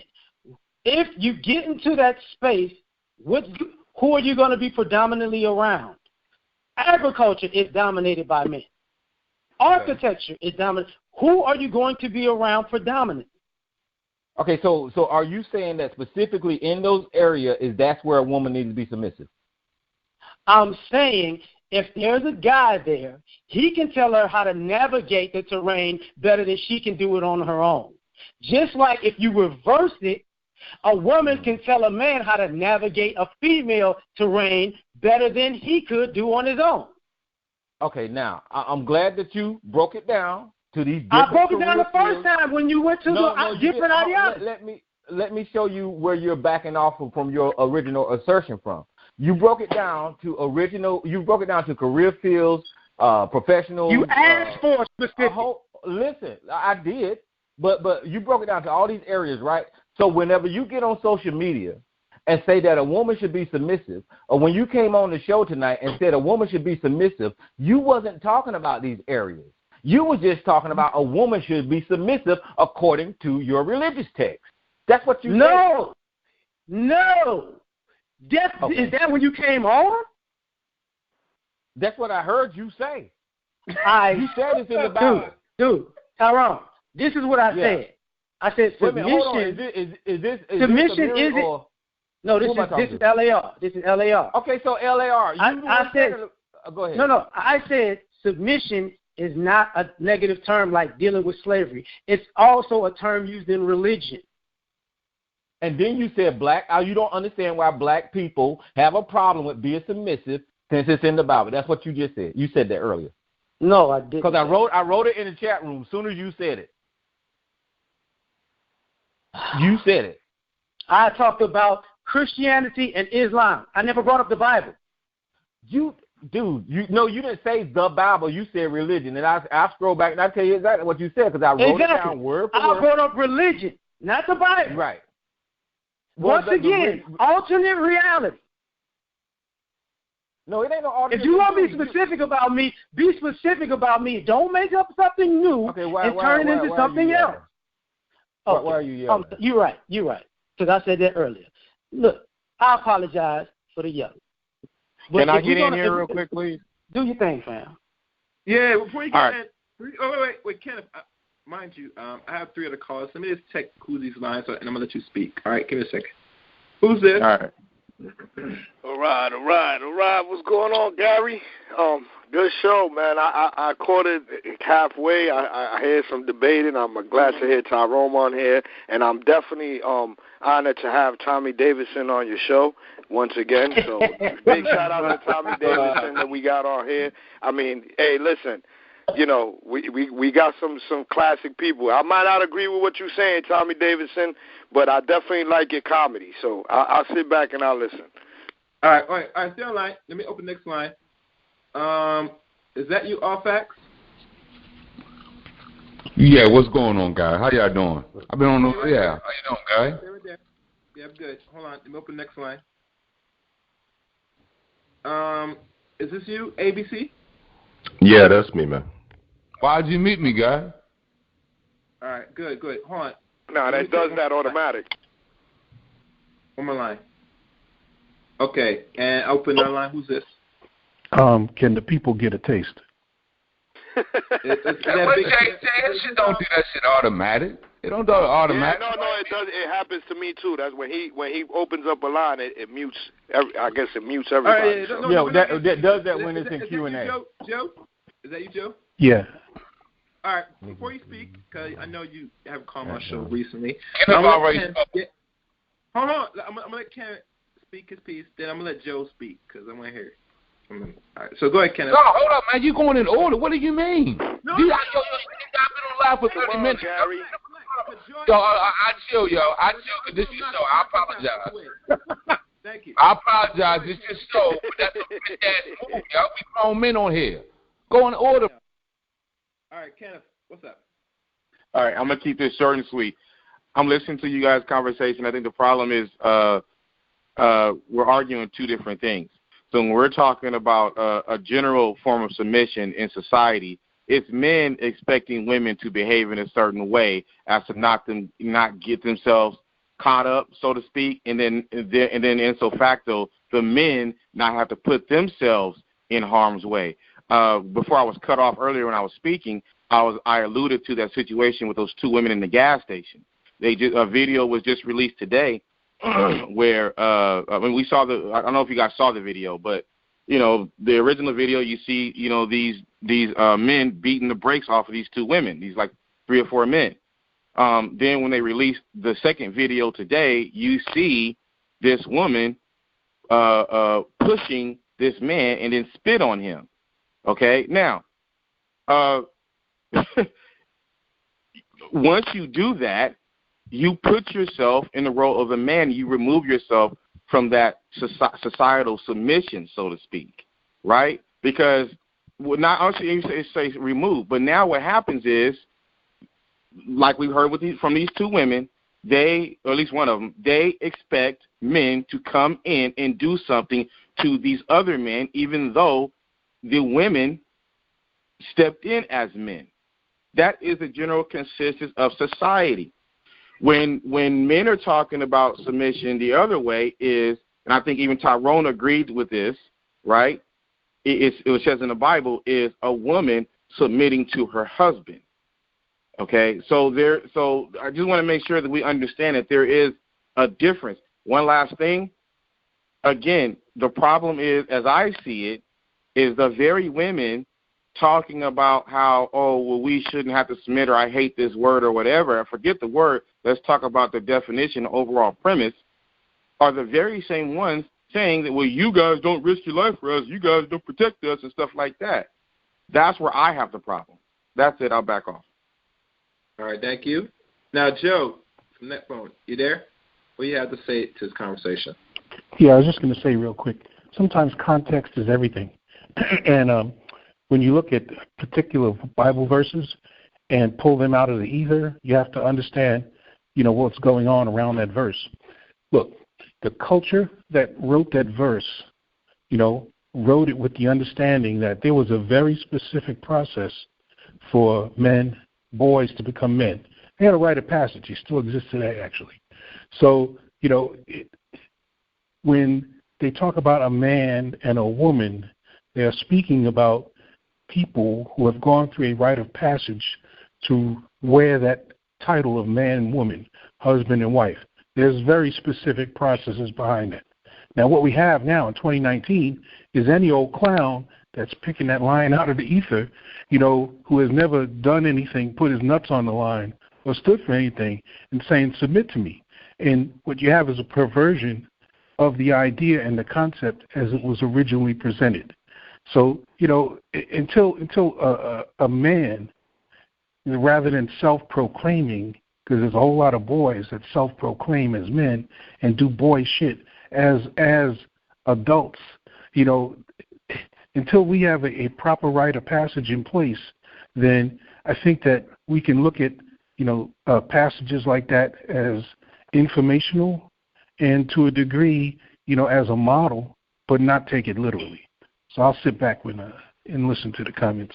Okay, Joe, so let me ask a question. What type of rite passage would you recommend, or if you were saying in charge, would put in for these males or boys? I don't know, but and I'm not even close to being qualified to lay down a rite of passage. However, I do know that we don't have one, and moving from boyhood to adult, is relatively easy in these days and times because there's nothing that they have to go through in order to make those moves. We have to have some sort of test, some sort of trial, and when I say test, not a written test, but a test of a man's maturity, a test of a man's soul, a test of a man's ability, to really truly be a leader, rather than just self-proclaiming and self-anointing. So I'm not really qualified to do that, but it's something to talk about. Before you go, Okay. because I'm assuming that you're my elder. I'm 39, so would I be right or wrong? I got you by 20 years, bro. Okay, were there not rites of passage when you were younger? Yes and no. There's no defined rite of passage that's uniform across the culture. Now, I have my own in the sense that there were organizations I belonged to that definitely served in that role, but there's no uniform or widely accepted one. But I get that there's no uniform, but I also get that different regions did different things, this, that, and the third. But I was raised by my grandparents, and I'm pretty sure there were certain things that, that let young boys know you were on your path to manhood, and young girls know that they were on their path to womanhood. I'm pretty sure that was the case if you're 20 years me at that time. Okay, so what is your question then? Because you said you didn't know you wouldn't know the rites of passage. I'm confused because I'm pretty sure they did have those rites of passage, and no. you went across some of them when you were younger. Yeah, I said I'm not qualified, to put in place a rite of passage. I didn't. I'm not qualified. qualified I get it. Yeah. I didn't say. I'm not asking if you were qualified, really. Mm-hmm. I'm saying they did exist when you were younger. Again, it's an individual thing for me, and maybe a few others, because I grew up in a very, very tight neighborhood, and my father and all my friends' fathers were actively involved in our lives, but it wasn't something that was, there was no curriculum. It wasn't predetermined. It kind of happened organically, I should say. I would assume things like fixing cars, playing sports, operating in the woods, that type of thing, or having to take care of your siblings' responsibilities. Sometimes you had to run errands and stuff like that to learn how to make money. Those type of things, paper routes and stuff like that. Well, it was more than that. I had wrote about this on a blog. Back in the day, they used to have a lot of parties in my neighborhood where we would all go to each other's house and sit in the backyard and all that. And at a certain point, the men in the party would gather in a room or in a corner and discuss men stuff. Now, as a boy, you would sit and listen to these men discuss men issues. And this is where things got worked out. If you were short on your rent this week, you talked about it with other men. You didn't talk about it with women. You talked about it with other men. Or if somebody was drunk and beating their wife, this is where it came up like, yo, man, you can't do this. This is where men solve men problems. Now, as a boy, you had nothing to really talk about because you're a boy. You got no experiences, but you got to hear how men parlayed and solved problems amongst themselves. And when you became of age, when you hit 18, 19, when you started working, then you could slowly share in that circle. But it was a process, in addition to the sports and, all those other things. Okay, so so basically, I got to ask, I probably know the answer to this because like I said, I was raised by my grandparents. Are you saying the men that were passed, that were given that information, that were given those experiences, the men that passed those things down to those young boys, when they grew to be men, stopped doing those things? I don't know about that. I wouldn't say they stopped doing those things. Things changed. My neighborhood changed. Gentrification hit. People moved. People moved to other areas where they didn't have close associations with other men. They didn't have, I could live next door to you. You could be my neighbor, but unless we interact, I don't really know you, and you don't really know me. And so I'm not going to intrude in your life or you intrude in mine because we don't know each other like that. But again, when I came along, we had a very tight neighborhood. We all knew each other. I played, like, my best friend still lives around the corner from me. Another one of my friends, Lance Scurv, you've seen his show. He's another one. He'd tell you the same story. He and I grew up together. So, our parents knew each other. He could come to my house, I could go to his, and go in the refrigerator and eat something, and it was no problem. We were like brothers in that regard. But it's a different day and time now. The neighborhood's not as close together. I'm gonna hate to be controversial because this is to a degree as somebody 20 years younger than you. What it sounds like is when new people came along, your generation just stopped getting to know people because you had to get to know the people who you became cool with in the first place. Your families had to go to that neighbor's house and say hello and introduce themselves. I know this to be true because I was born in the South. You get a new neighbor, you say hello, you bring a cake, you have a conversation, your kids meet, your grandkids meet, thus the friendship begins. So with all of the moving and gentrification, it sounds like you didn't want to know your neighbors or didn't get to know your neighbors. Thus, those meetings of men stopped. No, what happened? I live in New York City. Those new neighbors weren't black. Okay. Okay.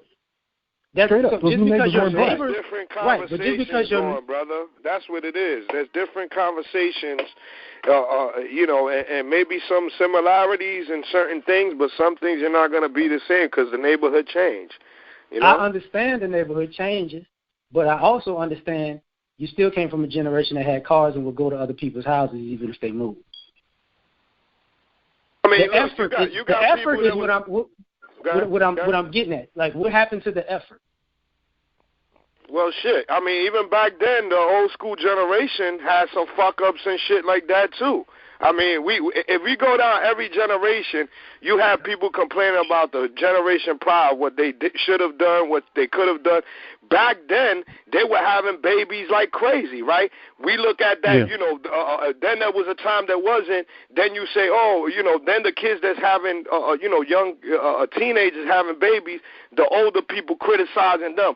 But back then, they were doing the same shit. One person had a job and the woman stayed at home. And now they say, well, you got to get a job and you got to do other stuff. So I think that there's always some shit in that every generation brings with them forward. You have some ups and downs, and yes, it's a different time. So, and the internet, especially right now, maybe as much as we closer together, we're separated, in a lot of time. This is why I'm saying what I'm saying, and I'm going to still tie it back into the subject. Because I get that. The older generation to tell the young generation, look, you want these women to submit, but y'all little boys, y'all don't know what y'all doing. Like brother, you said earlier that the boys don't have any rites of passage. They're not really growing to be men.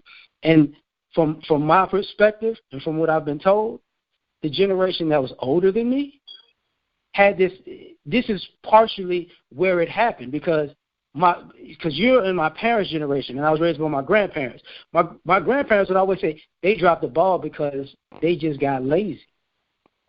They Jim Crow. They came up a little bit in Jim Crow and the civil rights and a little bit of that, and then they started getting a little bit of freedom, and they got lazy. That extra effort to go see your friends and family, that extra effort to make friends and family, that extra effort to keep the bond together, that extra effort to keep going to the businesses, that started going out of the window, thus deteriorating the community. But at the same time, like, I don't know what happened. Yeah, we could go into this. No, it's not. Actually, it's not.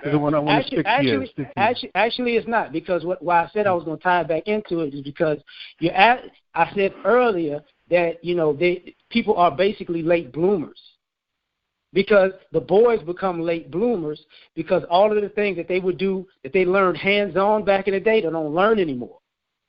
So the guys that you consider guys who just want women to submit because they got a penis, they're late bloomers too, because those experiences that you guys had, they didn't have them. And so of course you could say the women won't submit to them because they're not fully grown men, because they had the same rites of passages that you guys got. But you guys know that your experience is different from theirs, and you won't acknowledge it, and it's getting in the way of the relationships now. No, like I said, we could debate this all night long. I just don't want to take away from the subject. You know what? And you know what? If you really want to take it to go further. We got the after hours. We could take it all night, but just to spread the love, Gary, and do what he's doing. We're gonna give that respect. But I would say that you got all that going on in different generations. Again, some that want to submit, some they don't. Some men that are responsible, some men that aren't. We're living in a different time. Yes, you have pockets of certain things that you might feel that is majority because maybe the way it's being portrayed, but it's always a roller coaster ride in every generation, man. I'm just saying, that's all I can get from that. Understood. You're dead, right, Gary. Take your next caller, man. I'm going to sit back and listen. Anybody else? Yeah, get all facts, man. Don't leave them in the dust, man. Oh, yeah. Don't leave them there. Yeah. Thanks for the patience, all facts. Thanks, man. Yeah, hold on. Let me find he's going to burn you, Gary. But go ahead. All facts, you there? Hello? All facts? Okay.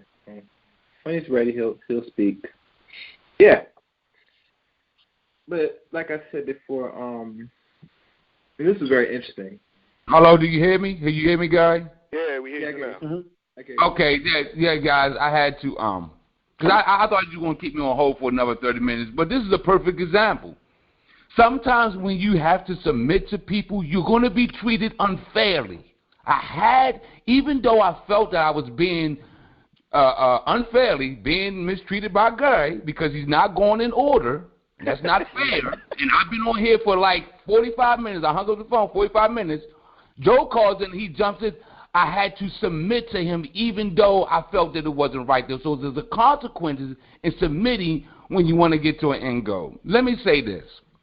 This is Talk Real Solutions. And I'm going to give it solutions before I start, giving my comment, and I'm going to make a lot of people mad. This is solution of all the males on YouTube with your moaning and your crying and your whining about relationships.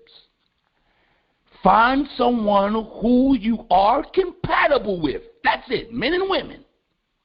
And it may take years for you to do that, but don't marry nobody, don't get serious with nobody until you find someone that's compatible to your needs and she finds you because you are compatible to her needs. They don't have to have no discussion about who should be submitting, who play roles, none of that. So that is the solution. Now, how long you going to take that time? I just don't know how long it's going to take. But I was just thinking like this.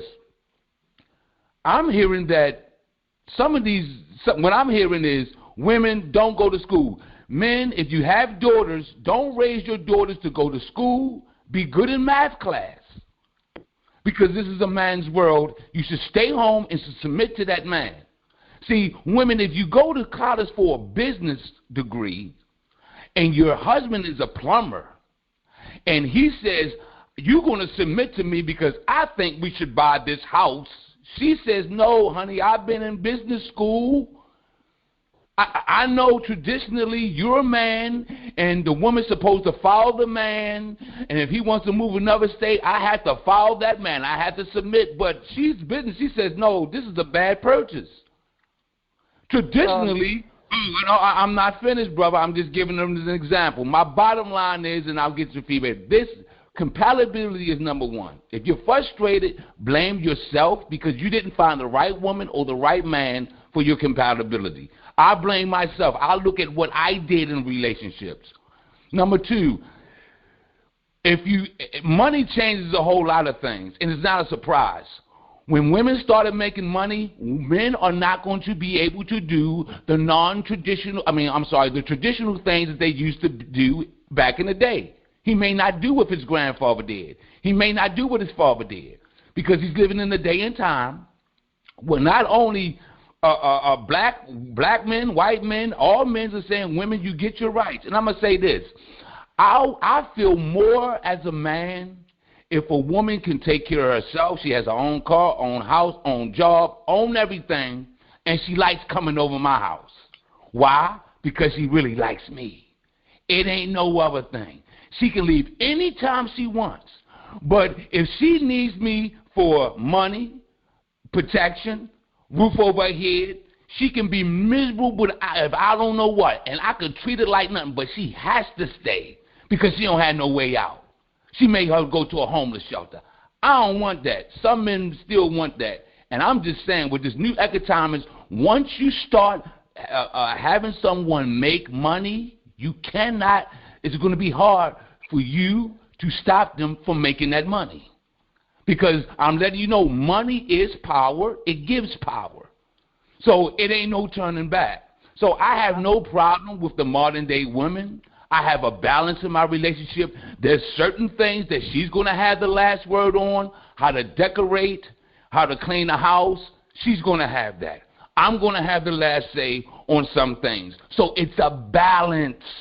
There is no 100% superiority. Now, some people say that that is queer, what I just said. It's just a fact. Your woman, listen, if your woman has the last say on one thing in your marriage, you're not the ultimate superior person because guess what? You're going to bend to her. We all have to bend. We all have to coincide. You know what I'm saying? So, and I'm going to say this. Us men, we should accept these traditional women because there's less pressure on us. If the marriage fails, it's not totally on us. And I'm just saying, if you're the ruler and if the last say is yours, if that marriage fails or that relationship fails, men, it's your fault because you was the leader. You had the last say and it didn't run right. So there's a trade-off in everything. I know y'all are intelligent men. I love hearing both of you gentlemen. You're the guests on the night. I love your orators. I love you. I know you're very intelligent men. But think logically. If that relationship does not work, and you chose that woman, and you had the last say, and if she didn't submit to you, I guess you're a weak man. I'm just saying we need to embrace some things. Of course, we're going to check them. But listen, if that relationship don't work, you have to blame it on you, not her. Because you're the boss, you had the last say. That's all I got to say for somebody. No, I need you for this one. I need you for this because you said it. The balance part, I absolutely agree with. That's what I was getting at the first time when I was talking about, when somebody has more is more suited for one thing, you basically submit to that person. But I'm assuming you're my senior also. Practically, what you started with at the beginning is actually. No, I'm 45. I'm 45. You my generation. Okay, gotcha. Joe's my big brother, so don't swing at me too hard. He has my back. No. Practically, in a practical sense, you're gonna know what I'm saying. Initially, you said he's a plumber, and she went to business school. Now, a plumber as a trade will make a certain amount of money. Going to business school does not mean you're going to make a certain amount of money. That just means that you went to business school and you could probably owe debt from college. So using that in that aspect specifically, and the reason I'm saying it is because this is part of the issue. I'm not saying women shouldn't go to college. I'm not saying women shouldn't get an education. I'm not saying women shouldn't have careers. But what I'm saying is, when we get down to the meat and potatoes of practicality and what works, what doesn't work, what is efficient, what is inefficient, these are the type of situations that happen. I went to school. I got an education. So because of that, I am in charge. But as far as financially speaking, a plumber versus somebody who went to business school, the plumber is still ahead of them financially. Until you become a businesswoman and actually have a profitable business, that's not an equal financial situation.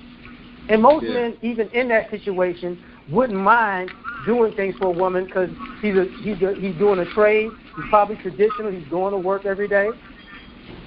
It doesn't bother him.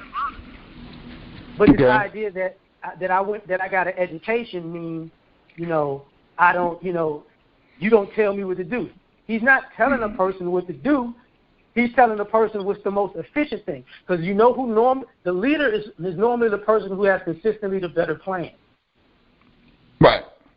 But and this is all personal because we're speaking really subjective because every relationship is different. Right. Every woman don't like to be. Every relationship is different, and I just want to say and I just want to get a couple more notes, and I know what I'm saying. You guys were talking about what's a man, what's a female. Something is a human construct. Right. The body says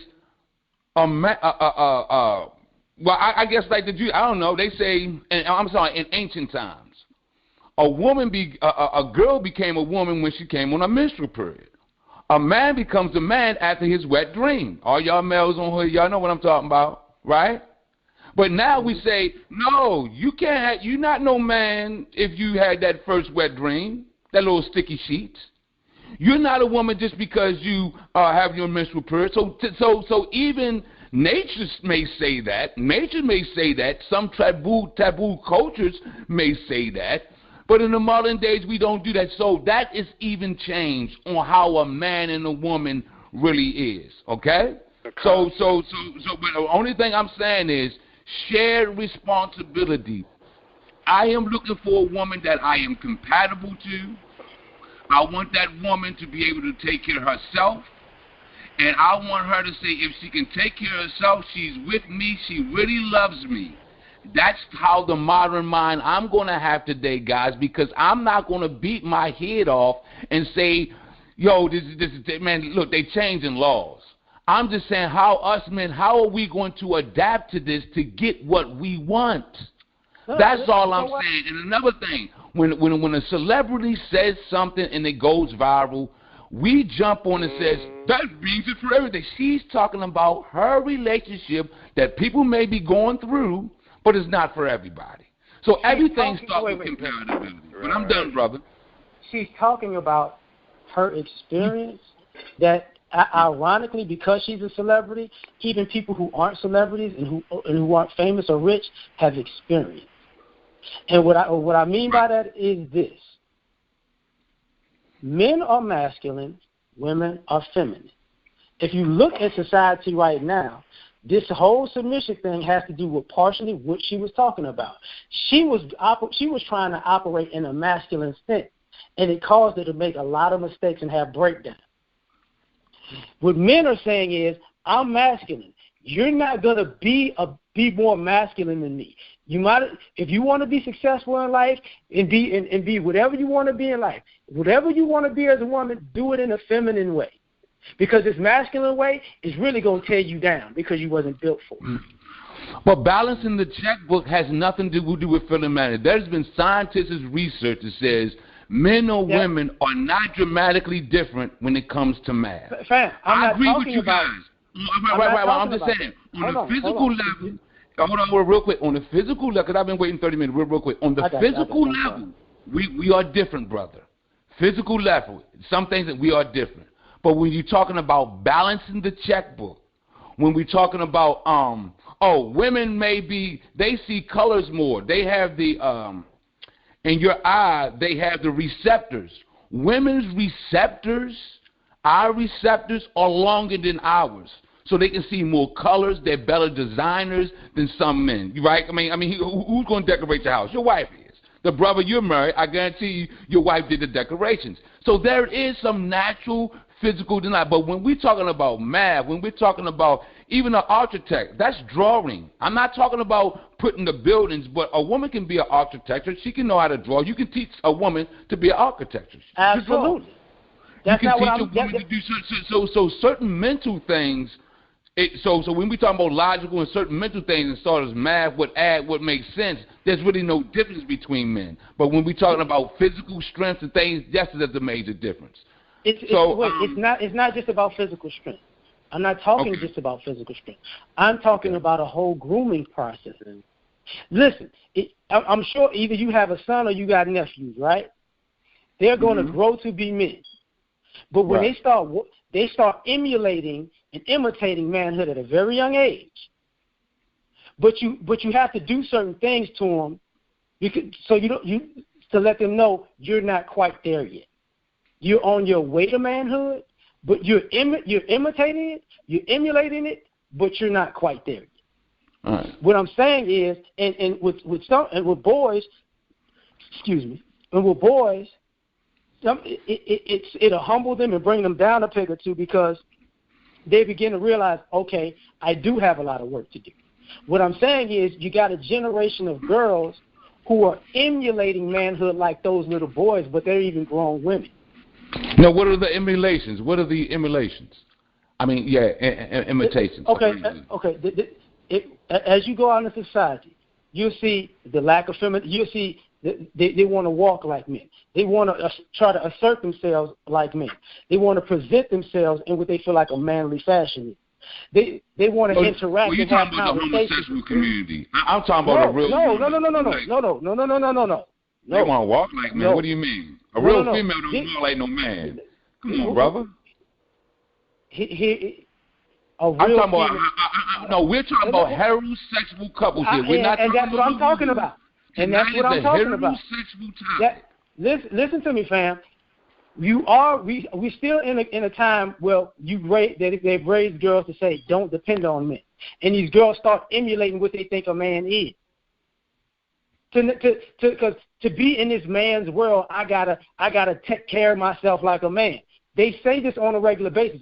This is heterosexual women. I'm not even talking about homosexual women. Is that the fault of the man for how he has mistreated the woman that now that she feels that she has to be more aggressive? No. So where is this coming from? This is what I'm saying, brothers. If your daughter comes home if your daughter comes home, especially the brother that got children, and I like that brother. Everybody gets him. I like it. They say Tommy Davidson, but I like the guy. I like the way he defends himself on his principles in this topic. I may not agree with him, but I guarantee, and I may ask him, if his daughter comes home and says, Daddy, he wants me to do this, and you know it's not the right decision, you may tell your daughter, tell him no.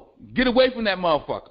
Get away from him, daughter. I don't care what he says. So there's certain situations, but we put women in the situations where, though, she may know that that person or that husband is making the wrong decision, but for her to be a wife, she's going to go. She's going to take his last decision, right, and suck it up and be a loser.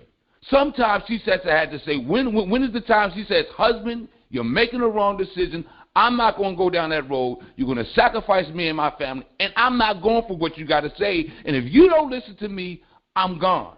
But then we just say, hold up. If the woman don't listen to us, man, get out of here because she's not submitting. I'm saying it has to be case-by-case basis, and this shit is complex. It ain't no rule book for this shit. Yo, y'all know, brother. You know this shit is complex, bro. I know what you're saying. I know what you're saying. I'm going to come back and listen to y'all. Okay, I know what the brother is saying. But I'm not talking. See, we get real specific when we talk about men and what men are supposed to do and men's failures and making things up on men to create a narrative that make women the victim. But when we get specific about the women's part, all of a sudden we do a lot of tap dance. No, it's vice versa. What I just said. No. I'm talking in general. If the woman says, listen. I'm talking in general. I'm not just talking about. I'm not talking about this conversation. I'm saying in general. You see how? Well, before both. Well, if you want me to give some examples, let me talk. Okay, go ahead. Okay. That's one, right there. Okay. Because before I could give the examples, it was pushback. Okay. I apologize. Now, Go ahead. No, because I've been out of pocket too. So I'm just pointing things out. But give some examples, a few of them, at least 4 or 5. Okay. So when we talk about the provide and protect, that's a finite thing that has a stereotype or archetype to it. Well, when we're saying that people won't submit, you're also saying that they won't submit to people who are competent. But instead of using people who are competent, you use people who are incompetent as your archetype for why women won't submit. There are various brothers who are in good positions, who are in good standing, who are doing the right thing. And those brothers are the ones that are saying, look, they don't even submit to us. And then at the same time, what winds up happening is that part gets ignored, which creates a bigger divide. The other example would be, we were talking about Fantasia. The very thing... Hold on. Yeah, we hear you. No, we can hear you. Okay. I got you. In a week's time, Fantasia did that, and in a week's time, K. Michelle came out and said all men are not good. And if you look at the vast difference, they're the same age group, same type of thing. And she grew up and one woman grew up without father figures and all that in a dysfunctional situation, which was Fantasia. The other one grew up in a 2-parent household and had a grandfather in her life, and the father was like the head of like the NAA, not the NAA, maybe the end of the Black History Museum. But she says she doesn't know any good men except for her dad and her granddad. But she was making decisions in her life that she liked dating guys with dreads and gold teeth. That's what she liked. Now when people say, yo, did you not make bad decisions in the guys you picked? No, they're all bad. So of course, it's you can't get submission out of a person like that. And the same woman doesn't even like the woman that's her surrogate to have a child for, which is a whole other story. Okay, Michelle? Yeah. She got a surrogate? She got a surrogate, and she doesn't like the woman. She dissed the girl in the same interview. Wow. Don't you think in the very beginning, I mean, is they entertainers, right? So, don't you think that is a responsibility for the parents, man and woman, to not take these people so seriously, or take their advice with a grain of salt? And if you want to say, I mean, you can learn from different experiences, but at the same time, they're entertainers. And again, every case is different. Whatever happened to her, like every guy with dreads and gold teeth is not bad, right? She just unfortunately had bad experiences with guys that look like that. But it doesn't mean that every guy was like that. You understand what I'm saying? But this is part of what I said on the first one. You see how you just said every guy with dreads and gold teeth isn't a bad person. But the connotation of what she was talking about, what she was talking about was a thug. But on the flip side of that, when we say these guys worth submitting to, they're just bad. Maybe they don't have it together. So if you can find a space to give the benefit of a doubt to an archetype of a thug, you should be able to find a space to give a benefit of a doubt to somebody who's a competent man. That inconsistency is across the board a problem. Now, as far as going into this space about entertainers, yes, we shouldn't be looking towards entertainers, but here's the problem. Every generation looked towards entertainers. It's just the entertainers made classier music back then, or the entertainers did classier things back then. Thus, the community who emulated them wanted to be classy like them. We're dealing with people who are being dysfunctional for profit on purpose, and the society beneath it is emulating that. So where's a bigger problem? Actually, what you said is actually this been going on for years, right? And they just covered it up with a suit and tie or a classy image in the public, but yet they were still having the same problems that this generation has, or in this time frame, and it's just not being covered. It's out there. It's out there, but it was like, listen, I was clowning with somebody, and I've said this plenty of times on YouTube. The first side chick song I ever heard was Whitney Houston, Saving All My Love for You. She made being a side chick sound classier than it is now. Oh, the first time I heard somebody talk about giving head, it was Marvin Gaye. Is it All the Way Around? It might be All the Way Around, but he made it sound better. Rick James became, started making a little bit raunchier, and the raunchiness came up. People had, when you talked about people back in the day running around making babies, there was a certain amount of, I got to move a certain way because I'm dead wrong, but I don't want to bring too much on my family, because there still was shotgun families. Yes, shotgun weddings. There was still women who, you had a baby as a teenager, you're out of this high school. That was still prevalent. If you had a baby across town and your wife found out and your other family found out, you still was like, look, let me tell you something. We know what you did. Now we still got to be a family. But that man lost respect in that house. There were still women who got pregnant by other men back in those days, and their husband took care of the baby, knowingly or unknowingly. Yeah. Hey, let me say this right here.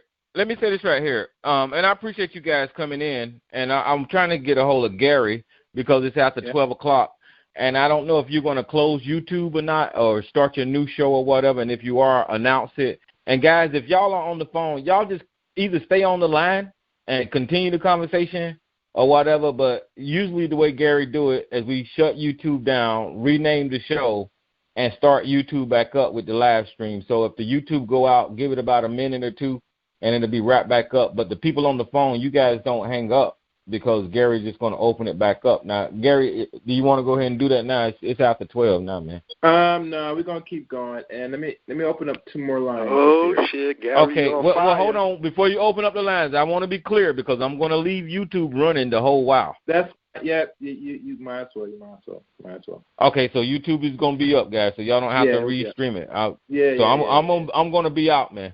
All right. All right. Before you continue, Lamb, let me open these 2 lines. Is this Rick? Hello? Open your line. Who's this? Okay, there's no one. Got the next line. Open your line. Who's this? Renee. Renee Black? That's you, Renee? Yes. Renee? Mm-hmm. Oh, what's up, Renee? You know, it's the first time you've called in a long time. Well, yeah. let Lam finish what he's saying, and I'm going to have you come in. Finish what you're saying, Lam. Okay, well, quickly, I'm going to say this so Renee could tell.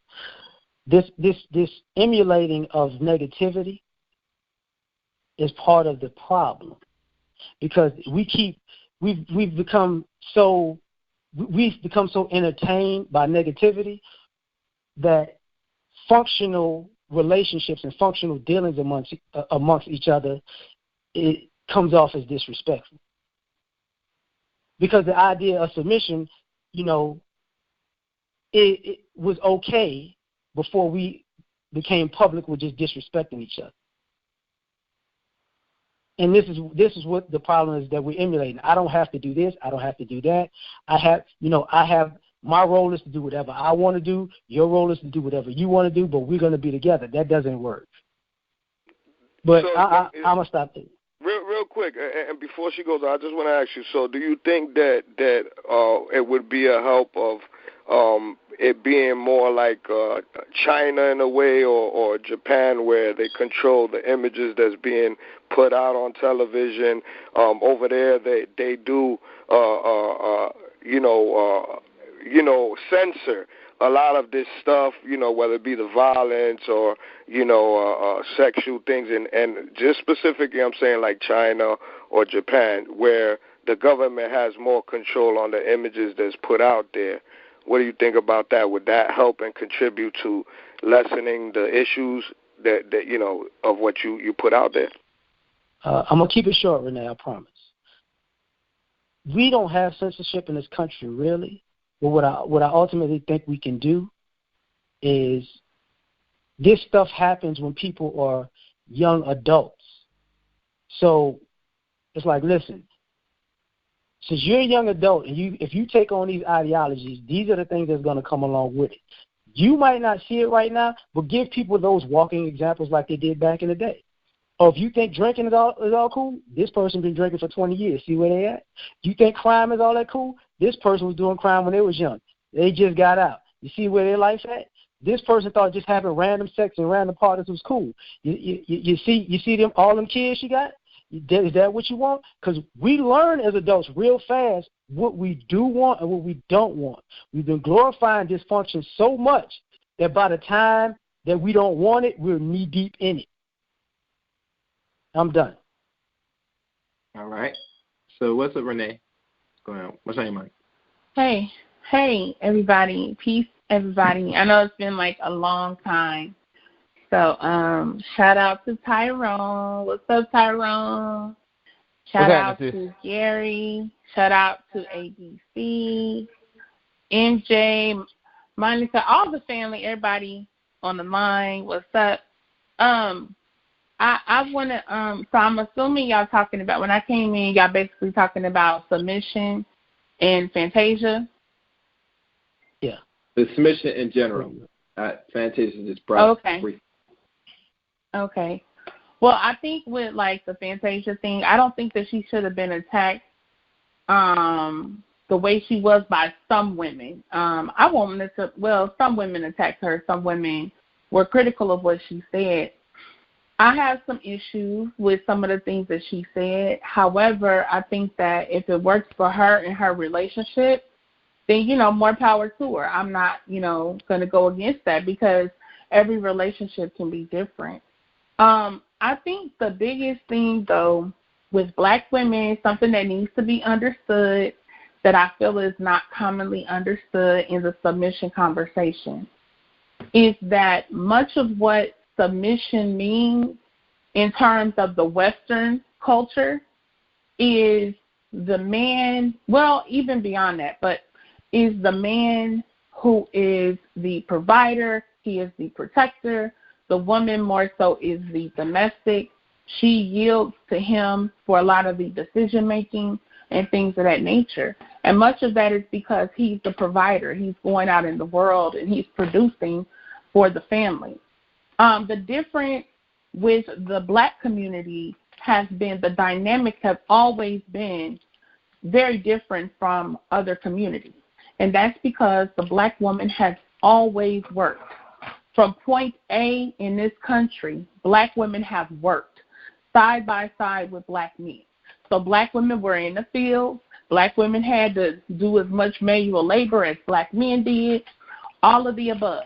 You know, after slavery, black women were working still, or sometimes, you know, because it was so difficult for our brothers to get jobs, black women could get jobs as a laundress. She could get jobs as a cook, as a wet nurse, as a nanny, as cleaning, all of the above. And so scrubbing white folks' nasty drawers, you know. So a lot of black women always worked. They always brought the bacon home for the family along with the man. And sometimes she did it by herself, even with the man there. So the dynamics of our relationship to each other have been a little different because of those economic issues. Whereas when you look in the white community, it was more customary, going back historically, for the men to be working outside the home. Even when white people were poor, they still basically went by whatever the man made because the woman was still in the home. So she was still in the home, tending to the children, even if the white man didn't make that much. They lived at whatever their means were. So they would be poor, but she still didn't work. He worked. So those dynamics have always been different for our community. So we have to take that into account when you're talking about submission, because so much of submission tends to be connected to economics. We're in a capitalist system. So within this system, if you make money, you can provide for yourself, you can do for yourself. It's not the same dynamic as you just have to rely on your man to provide for you and take care of you and your babies. So I'm not, advocating for that. You know what I'm saying? I'm not saying that women shouldn't submit. I think people should do whatever's best for their relationship. I do believe in submission, but my thing is submission is earned, not given. You have to earn submission. A man should not be submitted to simply because he's a man. He should be in a position to where you respect him, you respect his decision-making. He's shown you a positive pattern. He's held up his word.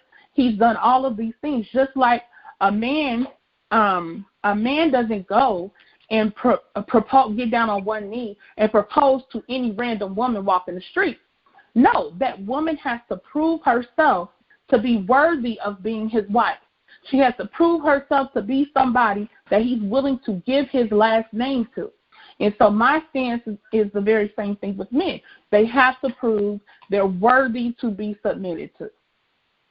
Can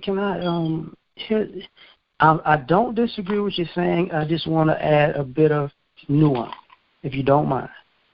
Mm-hmm. When we start back even from the slavery thing, what I would hope, what I know does not happen, is this idea that we were here together from the beginning doing the same things. And this is where the disconnect really starts, even with the narrative. Black men were here 150 plus years before they started bringing women. So don't discount what was happening to the men prior to the women. The women came the last 80. I'm not saying that they weren't here, but I'm saying let's start from the beginning so we don't mess up these narratives. Not just, and I'm not. For the reason I'm saying that, were the women in the fields? Yes. Were they in the fields at the same way as the men? No. The women were in the house? Yes. The men were building buildings, building houses, building the White House. There was no picture of the women building the White House. There is no picture of women doing the railroads. There is no pictures of the women founding cities and building the land, the whole dynamic of the city. Yeah, but was that purposeful? Was that no, because of the bias of the man at that time, looking down at the woman or looking the woman as less? No. I'm just using it. I'm starting because with they the didn't give a lot of women. They didn't give women their credit due back then. Hold on. You know. Hold on. I'm just saying. Okay. Okay, I'm saying that starting with the slavery thing because what winds up happening is and I'm saying what I'm saying because this is why some of the women wind up being angry and depressed as they get older. I'm not saying this just to big up the men. That's not what I'm doing. That's why I was like, just bear with me on the nuance. Because what winds up happening is, just like when you just said about the giving credit to the women, or if the men were here 150 years before the women came, they've been working for 150 years and they probably built up a way of being efficient, even though it was in slavery. So the credit that you're talking about is discounting all of the skilled labor that happened. Thus, this is the reason when after slavery and Reconstruction happened, brothers could build cities. That just wasn't out of the blue. You get what I'm saying? Like, let people put the practicality of this in its context. Because what we wind up doing is, and the same thing with the sharecropping. Men sharecrop, women sharecrop. I definitely get that. But, the men were the ones who wind up going, how can I say this, doing a busboy training thing to get people actual jobs. The men were the ones who were locked out of industries because of the building after Reconstruction with Jim Crow, because they were doing so much. That was the reason why they brought immigrants to this country, to stamp out the building of a society. I'm not saying the women aren't important. What I'm saying is we keep discrediting the level of production these men had put into place. The men were the ones who had to go off to war. The men were the ones who went off to war to the point that prior to the civil rights movement, they had to integrate the military because which caused part of the integration in civil rights movement itself. When we keep discrediting all of the things the men did to earn, there was no women in the trenches. Hold on? Can I say something? Can I say something? Wait. Before you say something, I want to. Hello. I check this next call. People raising their hands. Who's this? Finally, God damn. Can I say something? No, you gotta wait. Stay right there. Open the line. Who's this? Big J here. All right, stay right there. Mr. Man, you keep putting me on mute. Stay right there. Let Renee talk. Go, Renee. Okay. Yeah, if somebody got loud background or something. But okay, what I wanted to say in response to him is, I never discredited anything that men did. That wasn't the goal or intention of anything I said. I think if you go back and listen to it, what I was simply saying was, I said from point A of black women being in this country. I don't particularly know that there were all and only black men here for 160 years, as you said. If you could put that information in the chat, I would love to see that. I don't particularly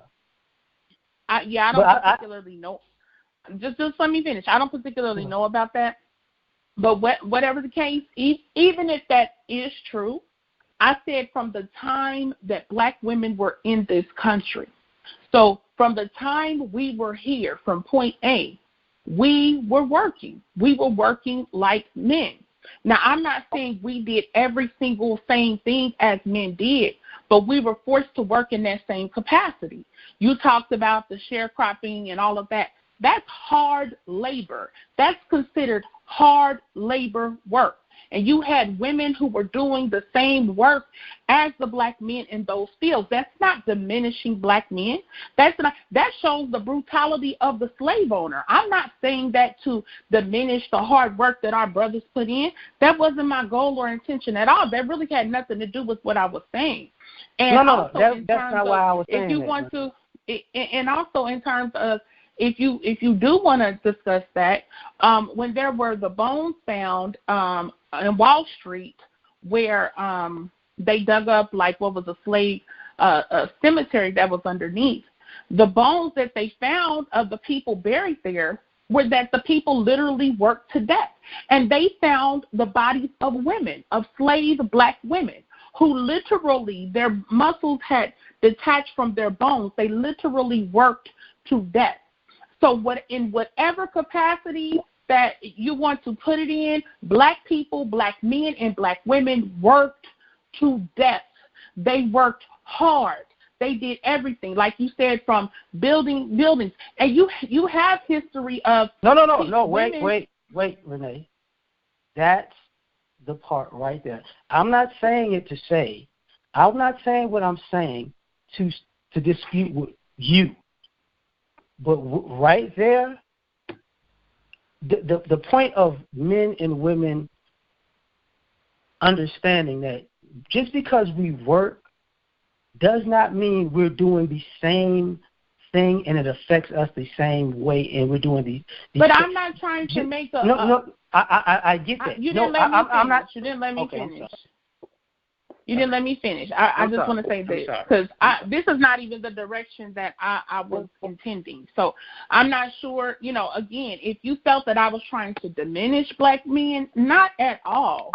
Absolutely not. I was just trying to say that the dynamics of the black man and black woman relationship have always been different from that of whites or any other group because of the conditions, the constraints that we were under, and the fact that they threw the black man and black women out there together, and they had to work, they had to do whatever it is they had to do to try to make it. And that dynamic was different because you had white men out the home working, and the white woman was able to stay in the home. And that is just different. That's all I was trying to say. The dynamics are different. I'm not diminishing black men. It has nothing to do with that. No, that's like I was saying, like I was being too long with it, probably. Well, and wait, I just want to say this last thing. I'm sorry, this last thing. It's not a also it's not an oppression. It's not an oppression Olympic. You know what I'm saying? No, that's not. Whatever the case. Okay, go ahead. That's not what I'm talking about. The reason I started there is because, as you said, when you said your point A was when the women got here, and I was just trying to point out that your point A is probably the men's point F or point G. You get what I'm saying? So it is not about oppression. What I'm saying is where your point A is, we don't have the same point A. But you said men were here. But wait a minute, you said men were here 160 years before women. Can you provide that source for that information? And how many men are you talking about? Because how were they able to be here 100? Wait. How were they able to be here 160 years if there were no women for them to mate with? Nobody lived 160 years, did they? Because so how were there more black men being made if there were no women here? Not more being made.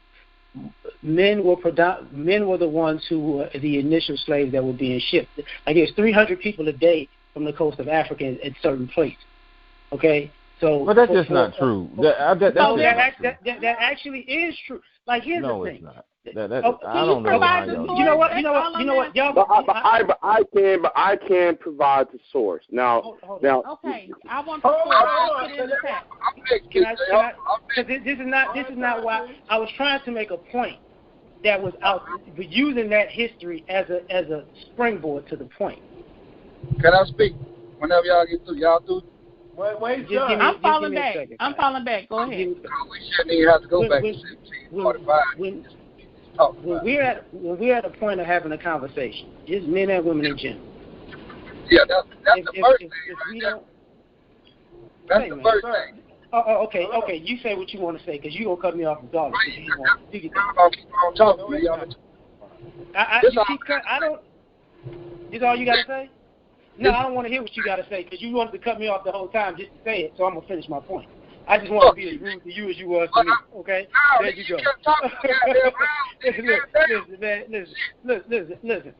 Truth be told, I'm a nice guy, but don't disrespect me like that because you wouldn't do that to my face, okay? I just want to show you, you don't want the same type of disrespect that you would give to me. When I cut other people up, I apologize to them.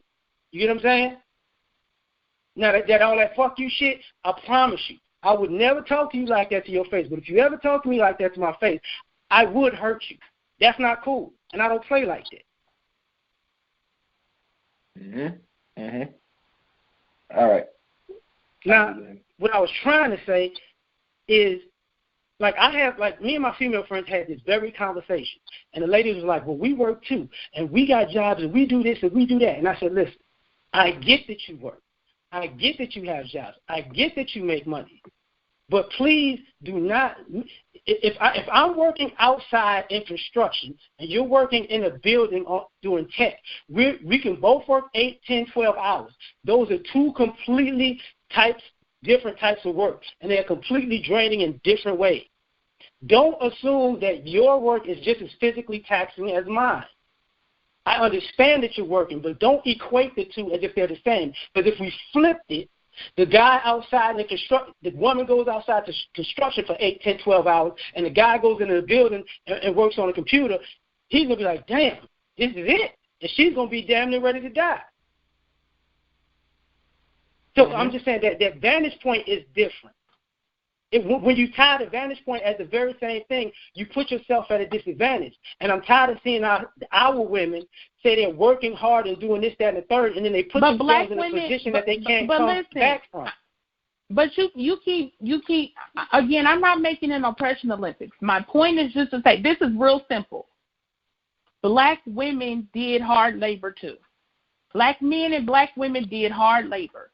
The men, I'm sure, had more strenuous things they did because they're stronger, they're bigger. But in general, black women did hard labor that women would never be asked to do, period. That women would not be required to do. Black women did that, and they had to do it pregnant. They had to do it breastfeeding. They had to do it just had a baby. They had to do it on a period. They had to do all of those types of things, too. It's not an oppression Olympics. Black men worked hard. That's it. We don't even have to go any deeper than that. And that's what I'm saying. For your source. Renee, I'm that's on the phone. It. We don't even have to. You could actually Google it on hit Wikipedia and it'll come up. Just type. What am I supposed to look? Tell me what to Google, because I don't know where I'm supposed to find this. What did you use to Google? I mean, what term? I mean, what? Just Google were men in slavery. Were men here predominantly here in the beginning of slavery, or did men and women come as slaves at the same time? And it's going to pop up that the men were here. But where's your source? But do you recall where your source? But do you recall where your source is from? Google's going to give you various sources. No, but I'm saying the sources that you're speaking about.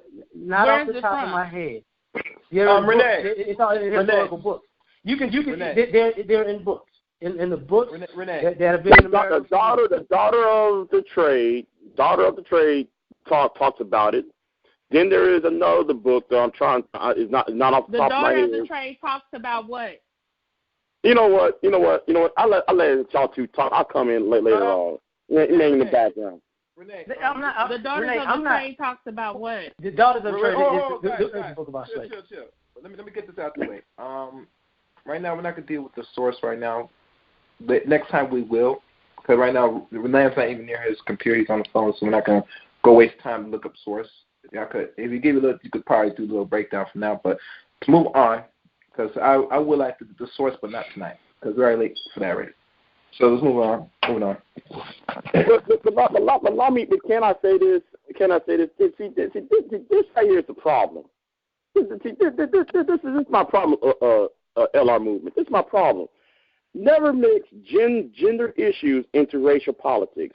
I've been trying to tell y'all that. And this is what the argument now the argument about submission now turns into what we just heard for the past 10 minutes. Now, and it's going nowhere. It's going to be like an endless circle of black women did this, black men did this, and it's going to be this endless figure eight endless like it's going on and on. The argument is going with the chicken or egg come first type mentality. It's getting out of hand. Now allow me to address something because I was muted earlier. The black church doesn't matter if doesn't matter if the black person belongs to that church or not.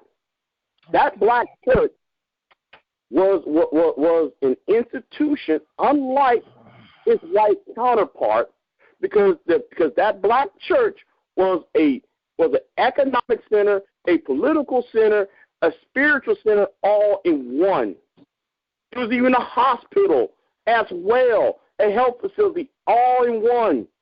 So for you, Lamar Brown, Mary Brown, talking about you, Mary Brown, what you just said, see, y'all don't read. Y'all just read like one book and y'all just run with the information instead of reading one book. I'm going to mute it again. So, in regards to the black church, I don't really give a crap. I just come with the black church. Can I make something very clear?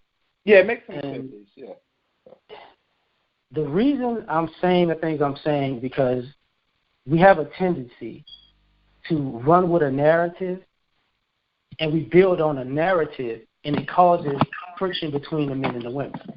But if we deal with the history and we run with history, we could come to an understanding of what is true and what is not. I get what the brother's saying about the politics and gender stuff. I get what the sister's saying, Renee.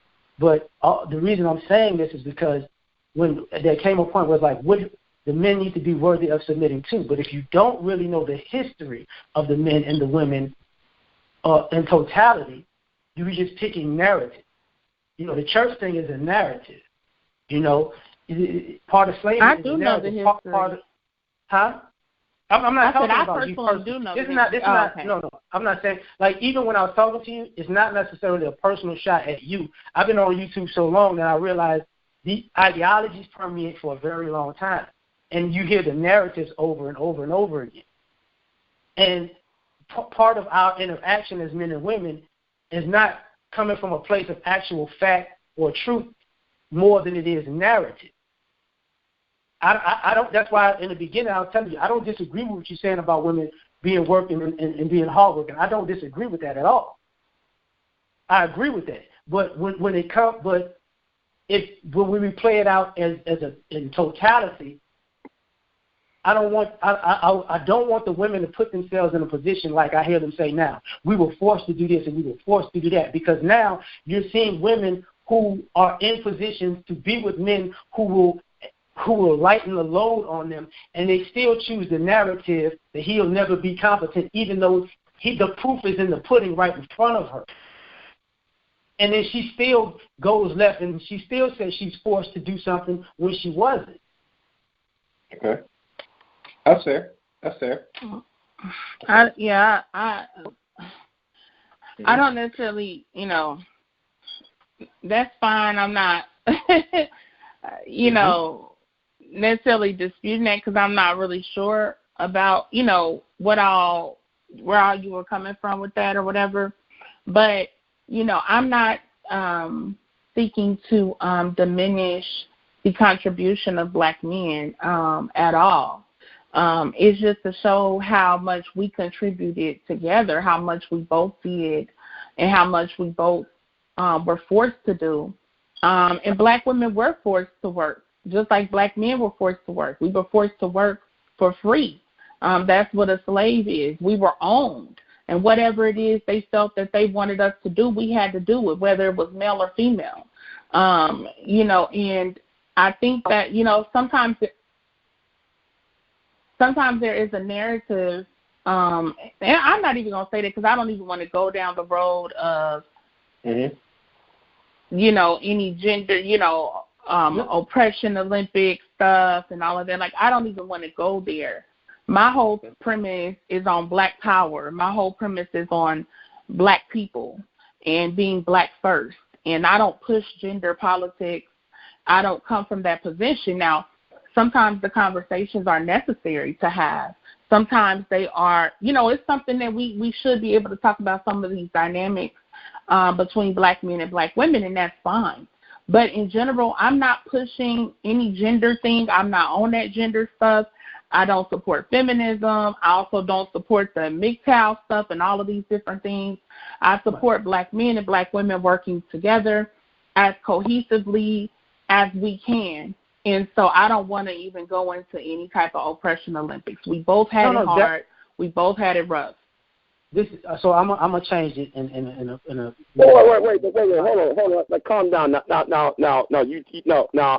you also wrong too, because how can you sit there and talk about we're not? I'm talking to you, Renee. I'm talking definitely to you.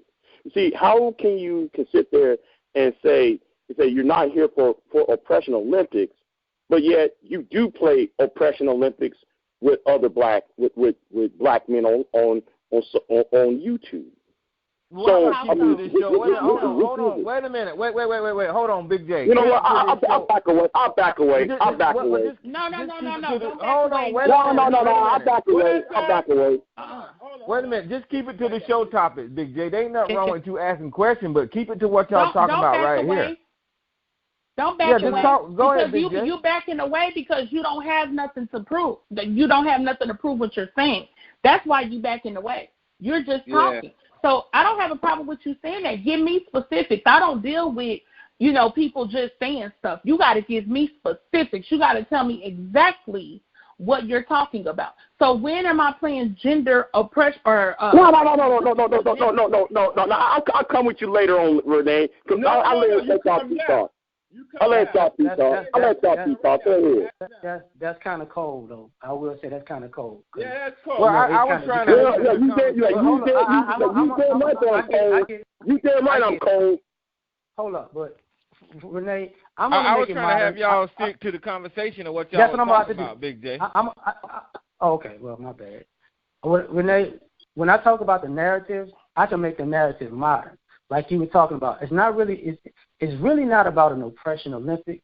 It's about what winds up happening is when it's something that the men did in Black America historically, even in recent history, it's what we did, the community did, what black people did. But then when it's something that the women did, us black women, we do this, us black women. So what winds up happening is even that the men get diminished and marginalized even in that, because we're not the ones saying, okay, I tell you what, y'all didn't do that, we did this. Y'all didn't do that, we did this.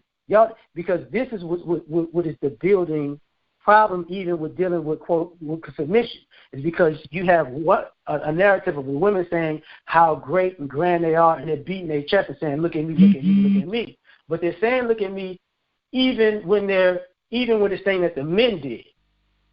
Even when it's a platform that the men put the women on, it's what we did. Even if it's a platform that other people put the women on, it's what we did. But when the men do something on their own, then it's a we thing. And it's like, okay, how the hell are we going to work in these kind of circumstances and cooperate? Because what it's turned into is exaltation. Give me some examples. Give me some examples of what you're talking about. Before Lamb gives examples, I'm going to open these last three lines. I'm opening the lines like this. Who's this? Open your line. Yeah, Gary, it's me. You muted me. Stay right there. I open your line. Who's this? Marshall. Marshall? Who? You keep muting me and I'm muting me, Gary. Joe, that happens automatically, man. Calm down for a second. Find out who Marshall is, Gary, because I don't trust Marshall. Who's this? Hi, is this a live show? Yes. Oh, great. Fantastic. And the last line, open up. Is that you, Rick? Hello? Hello? Hey, Gary, let me say this right here right quick. Hey, look, guys, when it's in Q&A and Gary open your line and then he opens another line, it automatically mutes the last line that he opened. He ain't doing that on purpose. And I hear a lot of people keep saying that Gary keep muting me. And, Gary, I don't know if you knew that or not, but when you're in Q&A, if you open a line and then open somebody else's line, the other line get muted by automatically. I know that it's been doing that for some time. Yeah, and that's just the way it happens. Now he just got to go back and open it back up. Let's open them all up. Once. No, I'm not opening all that. Once they update the system, be better. Now, I'm not sure who was the last person that was saying something. Was you, Lamb? Before I cut my off. Okay. Yeah. What I'm gonna say it and keep it simple in this way. Don't leave. Don't leave. I have a question for you. I want you to break some meat down. What is it? Let's listen. I was gonna finish what I was saying. I'm not going anywhere. Okay, I want you to stay. Don't leave. There we go. Okay. Thank you. I'll be quiet. You sure? Yeah, we need to. As far as like when we talk about like something that can create industry is inventions, right? So there's a host of inventions that I know we were robbed of a lot of intellectual properties in the black community. But when it comes to all the things that we created in this country, that's the black community. But say like the sister who invented the LASIK machine, that's the black women. The sister who created the home security system, that's the black women. See, that's what I'm talking about is, and she also create GPS too. Well, right. So when it comes to the black community as a whole, when the men create something, we did it. When the women create something, no, it's the black woman created. It's no more we in the community. And that's part of the ideology. It bothers. Well, I actually don't necessarily disagree with you on that. I think that does happen sometimes. So I won't really disagree on that. But what I will say is I think the reason why people have denoted that is because during, going back historically, people making inventions, black women, of course, were the most marginalized group in the sense that there were still things that men were more so allowed to do than women were allowed to do. So it's kind of like black women were really at the bottom of the totem pole. So when you had black women who did create things or who did make things or who did do certain things, I think that's why it was kind of called out as like a black woman made this or black woman made that. But however, I just want to say really quickly, and I'll pass the mic, that the brothers who have done so much in the community, they get nothing but props and support and worship. People from Marcus Garvey, of course, Martin Luther King Jr., Malcolm X, a lot of really great black men who have stood up. Black women love and idolize these men. Black women have supported these men. Black women have, held the banner up for these men. So you have a lot of black men in the community that have done things that are recognized, that are well loved and respected and upheld by black men by black women at the same time. You look real quick, you look into the church. A lot of people say that black women don't follow black men's lead. Now, I know that a lot of things can be said about religion. I don't subscribe to the Bible and all that kind of stuff. However, when you do look in the black church, you see that it's typically run by a black man, and he is the leadership within that church. And you have a lot of black women who love and follow their pastor, follow their reverend. They listen to him. They follow what it is that he has to say. They try to get his advice. They listen to his counsel. So you have a lot of capacity where black men are in the community and they are respected for what they're doing. They are respected for what they put forth by black women. Renee. Can you just give me 10 seconds. What you just said is partially what I was talking about. You went to Marcus Garvey and Martin Luther King and Malcolm X. I'm talking about Lewis Latimer, Sampson, Crumb. I'm talking about the inventors, the creators, Greenfield. I'm talking about people who actually made stuff. You get what I'm saying? Okay. Just hear me out before I say. Because when it comes to what we were talking about with submission and the boys earlier, your sons could be these scientists. Your sons could be these inventors, just like your daughters could be. You get what I'm saying? So when you skip over, those are the guys that are not revered. Johnson is not revered. The brother that invented the cell phone is not revered. The brother that invented the video game system is not revered. They're revealed by people that know about them, those that don't know about them. Exactly. It's not that it's intentionally being skipped over. It's that a lot of black people don't know about it. let me just say this real quick. I use those people's names because they are more notable. A lot of the inventors, black people in general, don't know. They don't know the black women inventors. The people that you can name, a lot of people don't know the black women's name who invented certain things. People may know like a Madam C.J. Walker or something like that, but all of the other numerous black women who have contributed and created things, people don't know their name either. So that's just something in general in the black community. A lot of us don't know these inventors. We don't know their names. Because you didn't know your black history, and that's your problem, not everybody else. That's what I was talking about. Like, you know the men anyway. Right. If you don't know your history, part of the submission is you don't think these guys are competent because you don't know that there were guys who were very highly competent prior to them. If the only right, but I'm not arguing that point. I'm saying that they're not being intentionally.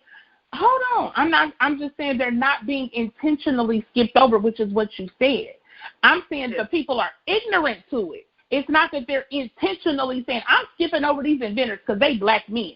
No, the people are ignorant to these inventors. I'm not arguing the other points you made. Yes, we need to know our history. Absolutely. I'm not arguing that.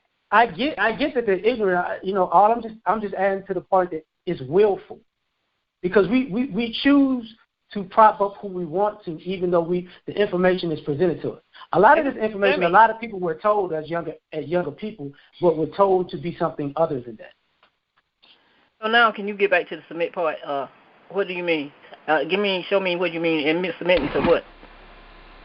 Hey, can anybody hear me? I just want to hear you. Can I speak now? It ain't gonna take me but a second. I'm gonna bring it up to today's time, man. The problem with today is we got a lot of single mothers. Single mothers have had to do all the things to keep a household going, you know. And so a man nowadays got to step their game up further than what it was. That's all it is to it. If a woman ain't gonna need it, she ain't gonna submit to you if you can do the same thing you can do, get the same thing you get. You got to do more. You got to do more. You can't have a woman riding around with bald headed tires on the goddamn car, motor knocking and shit. No, you got to do more. And then she'll submit. You got to ask the woman what they really want to submit. You can't. Men talking amongst men, that ain't gonna get no submission. That's all I got to say. Okay, I agree with what the brother said, and I'm gonna answer your question, man. Once again, you want them kind of people trying to ignore people when they ask you a question. That's what you're trying to do. No. Being around the bush. Me? Yes, you. No. I'm waiting for you to answer that question. Submit to what? Did you hear what I just said? No. I said. Get away from the phone. Okay, there you go. Go ahead. Okay, I'm sorry. Okay, so I was too far. I got you. What I said was, I'm gonna address, since the dude jumped in front of you, I'm just gonna ask his question real quick, and I'm gonna get right back to what you asked me. That's what I said. So if you didn't hear me because the phone was too low, my bad. I'm sorry about that. But that's part of the problem is every time we bring up black men, we bring up an incompetent example of a black man. Now, as far as with you asking me submission, I said this earlier. I'm going to ask you before I get into this. Do you believe in gender roles? I believe in what? Gender roles. Like there are things that men do and there are things that women do. That's just anybody should believe in it. There is things that women do and men do, and then there's things people do together. Man and woman. You. So when I talked about submission, I was saying that when there's a certain thing that a man does, then he's the authority on that better than that woman. So she can submit to them under that premise. Just like if there's something that a woman does and she's an authority on that, he submits to that woman. Because the person who is better at it is the person who is the authority who should be submitted to. Did you get what I'm saying? So what do you think about two people working out something together that neither one can figure it out, and then they end up figuring it out together? What do you think about that? That's working together. You got it. Because I thought you were talking about what Fantasia was talking about submitting. Now you had Fantasia on there. I mean, you were talking about but right, because we didn't start with Fantasia. We started with just the idea of submission. It grew to Fantasia. Oh, it includes the conversation that she had. Right. It wound up growing into that later. Because some people think submitting is that he got to tell she can't even think for herself anymore, just like she don't. No. Yeah, but that's part of what I was talking about prior to that. When you say submit, that's what. No. What I'm saying, that's part of what I was asking prior to that. Is like where did this ideology come that tell me the men or the type of men who have been doing this to black women this whole time? Because even when the brother Big J came on, he was like, oh, he brought up Nat Turner, Marcus Garvey, and who the hell was that? Somebody else. To me, it didn't make sense. So when it comes to this ideology of submission, there's always this villainous black man. And I'm like, okay, so give me some examples of these villainous black men. Why? Because the way even you say like submit, like he's gonna tell you what to do. That's like an overlord, overseer. It's like you got a problem. I mean, you know, some men have a problem with having to listen to what a woman got to say, don't they? Yeah, I can absolutely understand that, but in our community, it's kind of ironic that. That's not our community.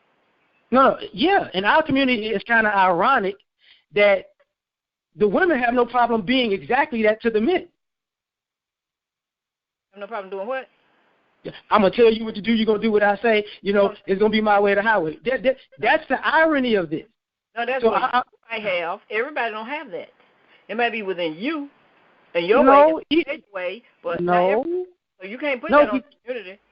No, because even when you came on here, you addressed me as if like you were trying to run me for no reason. What am I running you for? I don't even know you, so how can I run you? Exactly. That's why it made no sense for you to address me that way. A question. You want to do all the talking and not give no answer, and you still haven't answered my question. So women are supposed to submit to everything men do. Men don't do wrong, and they're not supposed to be talked about. Wait. First and foremost, you agree with my definition of submission, and I didn't answer your question. You said no, I did not. You still ain't talking about submitting. So when I said hold on. When I asked you when I said if a man when I asked you about the gender roles, and I said if the things that a man do, a woman should submit to that because he's the authority, and the things that a woman does, a man should submit to that because she's the authority. That's my definition of submission. No. Did you listen to what your grandmother said when you growing up? Oh, okay. So what's wrong with you? So you don't think you're supposed to submit? Are you supposed to submit? No, you don't think so. Did I just say that? Before you got a wife, you had to submit. Hold on. Did I just not say that when the things that women do, you have to submit to that because she's the authority on that? Did I just not say that? Did you just not agree to that earlier? And now you're going to say that that didn't even exist? No, I didn't say that. I said you have a problem with that. You said in the community. You're telling me what you think I have a problem with it. You're saying it has to be true as if you know me and you don't. Just listening to what you got to say. No, you're listening to what you want to hear. Because when I said what I said, you didn't even hear it again, and I repeated it again, and then you agreed again, and then you went to something completely different. No. I'm telling you, you think that men are being disrespected because they are not first. Or men are not being. When did I say that men are being disrespected because they're not first? Well, where are you getting that from? No, you just said it. That's the point. You just made it up. When did I say that? You said you don't talk about the being in a negative way. You said Marcus Garvey, and you went to all these people that's dead. No. I said no.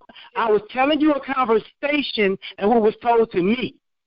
You said a conversation about your friend. You said she said that. Now my friend. What? Earlier in this podcast, before you started listening. You said your friend said that this and that. No. Big J said that. No, I'm not talking about Big J. You said your friend. You said that. No. Big J said that. I said in the podcast, we were talking about submission. I asked you if you came on with the Fantasia part. Don't get nervous. Don't get nervous. Stay calm. I'm not getting nervous. If you're gonna assume you smarter than me, you better be smarter than me. Don't make up stuff on me that you can't even back up, because you keep flipping out on a different subject. See, it just came out. Just listening to you. No. What came out is you're not gonna treat me like I'm incompetent, and when you don't know what you're talking about. That's your problem. Hey, hold on for 1 second. One second, please. Listen, this is what I noticed, right? And brother, I appreciate you coming on and all that kind of stuff, but I noticed that you having a conversation with everybody else, including myself, and you'll have a back and forth with us, right? And then you'll tell us that, you apologize for yelling and all that kind of stuff. But why, when you got this conversation with these women, man, your voice is elevated, you're screaming, you seem like you're losing control. What happened to that calm composure that you used to have, brother? Didn't I get loud with y'all too, and I'll have to apologize to y'all too for getting loud? But no, actually, it was pretty calm. Really? Calm. Are you the person that told me that I'm getting loud with you? No, that wasn't me, man. This is Tyrone. Okay. But I just noticed that you just got elevated for a long time there, and I was like, wow, He's getting hostile. Did I not get hostile with the dude that told me shut the fuck up? I mean, no, you calmly told him, look, we don't need to take it there because this. You heard him. Did I also say he wouldn't say that to my face, and I would hurt him if he would? But you're an angry young man, and you need to work. I'm just pointing out something, man, and I ain't trying to go have a back. Look, you know what? Hold on. But this is the problem, brother. Hold on, brother. Hold on, because I'm gonna do this right now. I'm going to apologize to you, sister, for my voice. I'm going to apologize to you, brothers, for having to even check me on that. So I apologize to all of y'all. I'm going to lower my voice, and I'm going to hear what y'all got to say. You need to work on that image you got, because it's something there. Now, let me ask you a question right quick. I just want to ask you, why do you think women don't submit? I can't hear you. Repeat what you said, Rick? Let's get back on. Why do he think women don't submit? Or did I miss something? Well, it's not that he don't think women don't submit, Rick. I mean, he's clear about his position. He thinks that should be the case, and he's giving reasons for that. He didn't say that he's, But go ahead, brother. You can answer yourself. This is okay. I'm gonna answer your question, but this is probably why I get elevated and angry. Is because, well, you know what? I'm going to just answer your question. I think women, and some women are taught not to. Some men don't have a plan, and they have nothing to submit to because they have no direction. And I think the way society is going, that everybody is out for themselves, and the selfishness and narcissism is so high that people can't humble themselves enough to even cooperate with people. What? You saying there's less of it, or it's going to be to a point that it's not going to be any? You know who you're around, and who you hang with. I couldn't hear you. What I'm saying is, if you have an understanding of why this is going on, the whole Are you underwater, Rick? I could barely hear you, man. I hear like some that. Rick, man, get out the muffler, man. I told you about that. What I was saying, all right, I'll be quiet then. Go ahead. Nah, we can hear you now. Go ahead, say it. Try to be as clear. I was saying, basically, if you have an understanding of why the women won't submit, and you know all the stuff he ran down, the whole thing is irrelevant then. I mean, it's somebody for everybody, and when you find this one, they're gonna buy down anyway. You know what I'm saying? They're not just gonna buy down for just anybody, but it is what it is. Well, I feel what you're saying, but I mean, I would disagree in saying that right now there may not be somebody for everybody, just on a pure numbers basis, but also, we might need to take into consideration that a lot of people can't even submit themselves to their own purpose. So it's difficult because what I've been talking about is take into consideration, I'm talking about guys who are coming from a competent space. Those are the guys that don't even get submission. I understand if you're incompetent. There's no reason for a woman to submit to an incompetent man. But the problem comes in when women are meeting competent men. That's a struggle for them. But see, that's where I'm going earlier. Case by case basis, brother. Hold on. The men need to talk. Yeah, you gotta fix your mic. Please help him. Hear you. Yeah, now you sound bad. Yeah, Rick, your audio is Rick, get out the muffler. Next time, man, because your audio. Can the people get a taste? Well, hold on. Let me say this right here, Joe. Listen, brother. This is the problem that I have with what you're saying, right? Is whenever you're making your points, you're talking about submission as it relates to relationships, the between the man and the woman. But whenever you try to prove or argue your point, you talk about submission and scenarios and jobs and situations just to try to make your point. So it's almost like you back away from your claim that a woman should submit to a man in a relationship situation just to make your point in a career field or a scenario or in a working environment. You use one of those events to try to say, look, this is a condition where women should submit. And I fall back to what I was saying is that if you're in a relationship and you agree that that's the terms of that relationship, then that's you guys' business, and y'all are more than happy to conduct yourselves that way. It's no one else's business if the man and the woman agree that that's the way they want to live. But somebody outside of that relationship shouldn't even be saying anything about how those individuals are doing, you know. And if you're outside, let me finish what I'm saying. If you're outside of a relationship like you and I are right now, we shouldn't be looking generally at the public and saying these women should submit if we're not in a relationship with them. We can't dictate what others do. And just for the definition, y'all, submit means to accept or yield to a superior force or authority or will of a person. That is the mindset of a European man captivating another human being and making them submit. Right. We shouldn't have that type of dynamic in our relationship in general as black men. We shouldn't be asking that about women. So that's a European concept, Tyrone? Would you say? I'm not saying it's a European concept. I'm just saying the word submit. I'm not saying it's a European concept. I'm just saying the word submit is something that we shouldn't be trying to enforce on our women, on our counterparts. That don't make no sense to me. Now, I remember having this conversation with you earlier. You asked me for specific types of scenarios. I gave you specific types of scenarios, and then you turned that into, well, I'm going to talk about relationships. Now, if you would have kept it to this, if you would have told me you just wanted in a relationship aspect, I would have told you in a relationship aspect.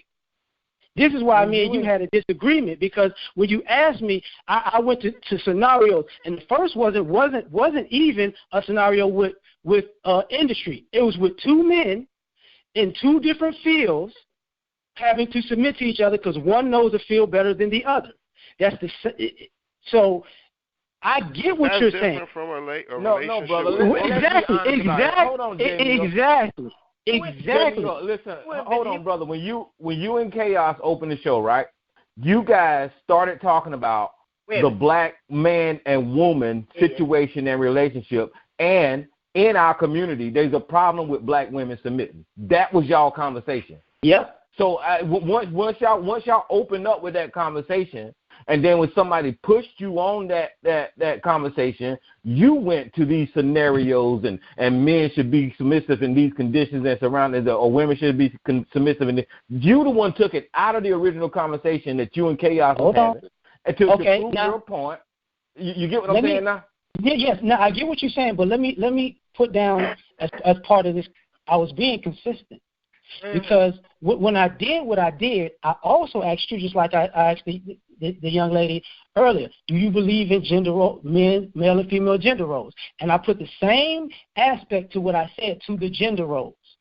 If something is in a male space, the woman should submit to that because he would know it better. If something's in a female space, the male should submit to the woman because she knows it better. You agree with that in the beginning, and then you turned it into something else. Then you said smarter than you.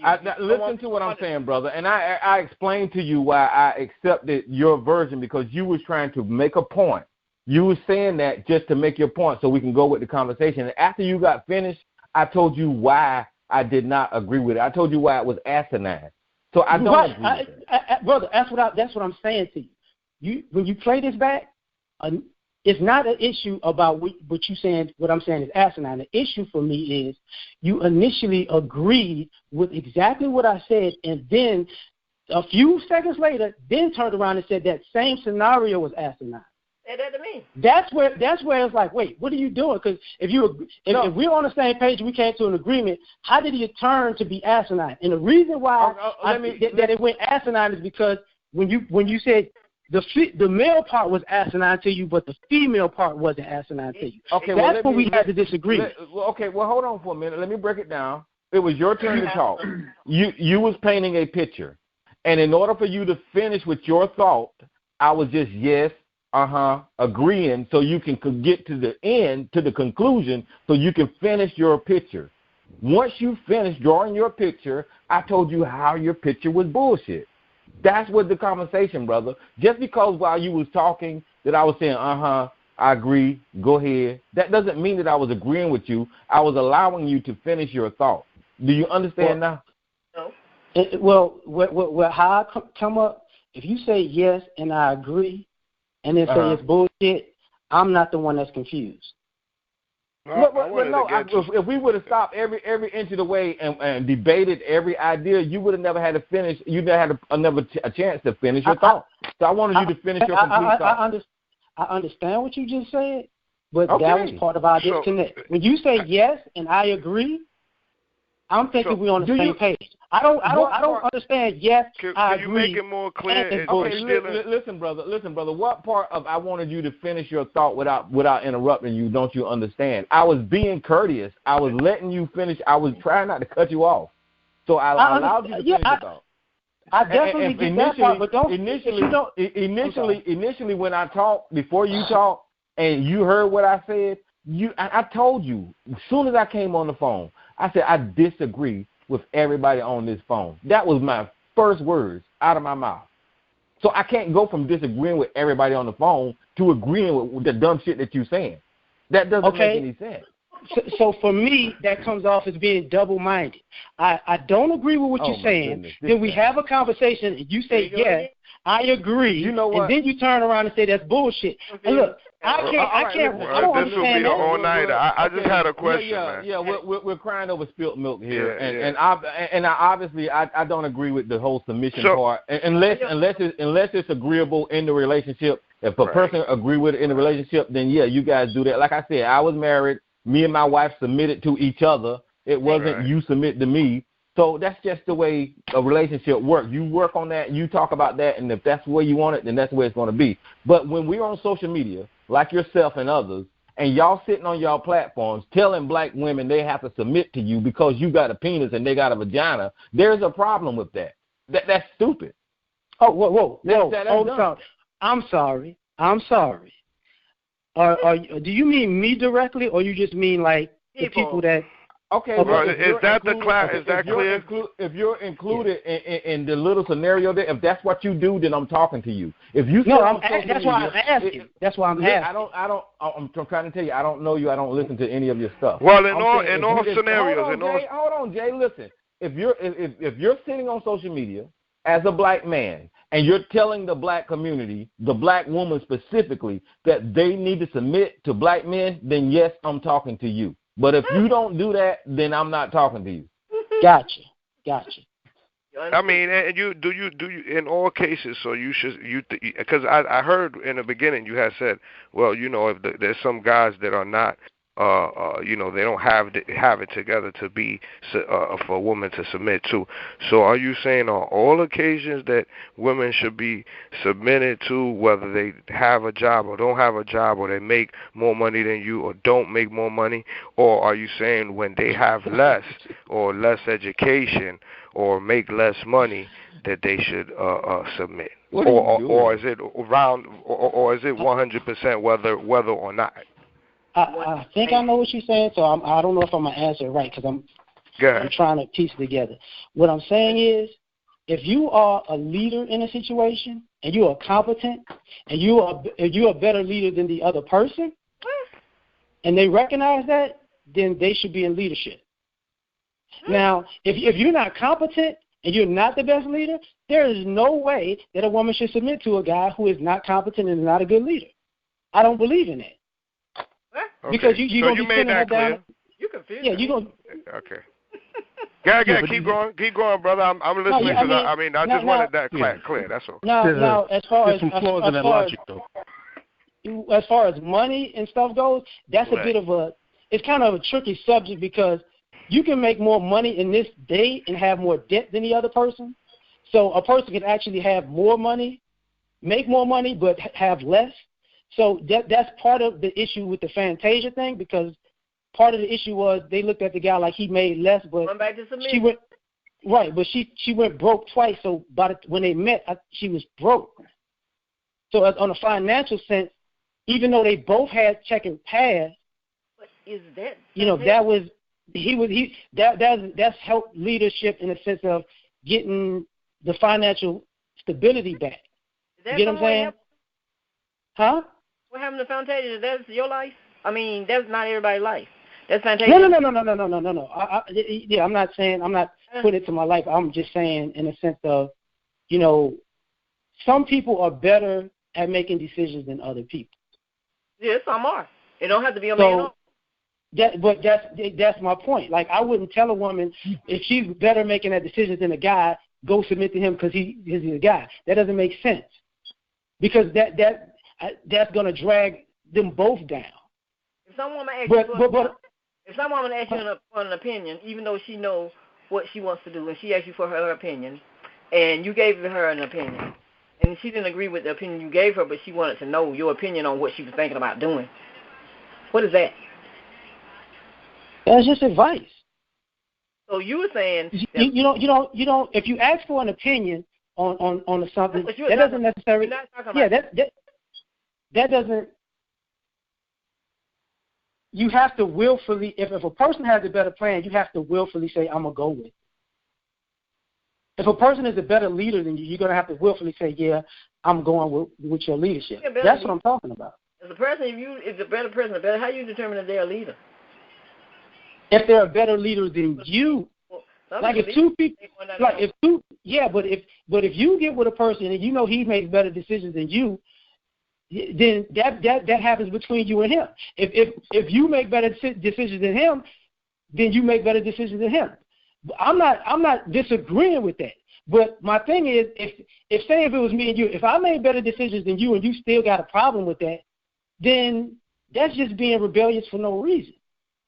Really? Yeah, but there's a couple of flaws in your logic, and one of them is Mr. Bullshit is really adept at coming off like Mr. Competent, and you really only find this out once women get involved or engaged with Mr. Bullshit to a degree, and usually that's when the pain part starts. But also too, the other thing is, all this is based on a fucking Bible verse. Yes, a Bible verse. That's the brick.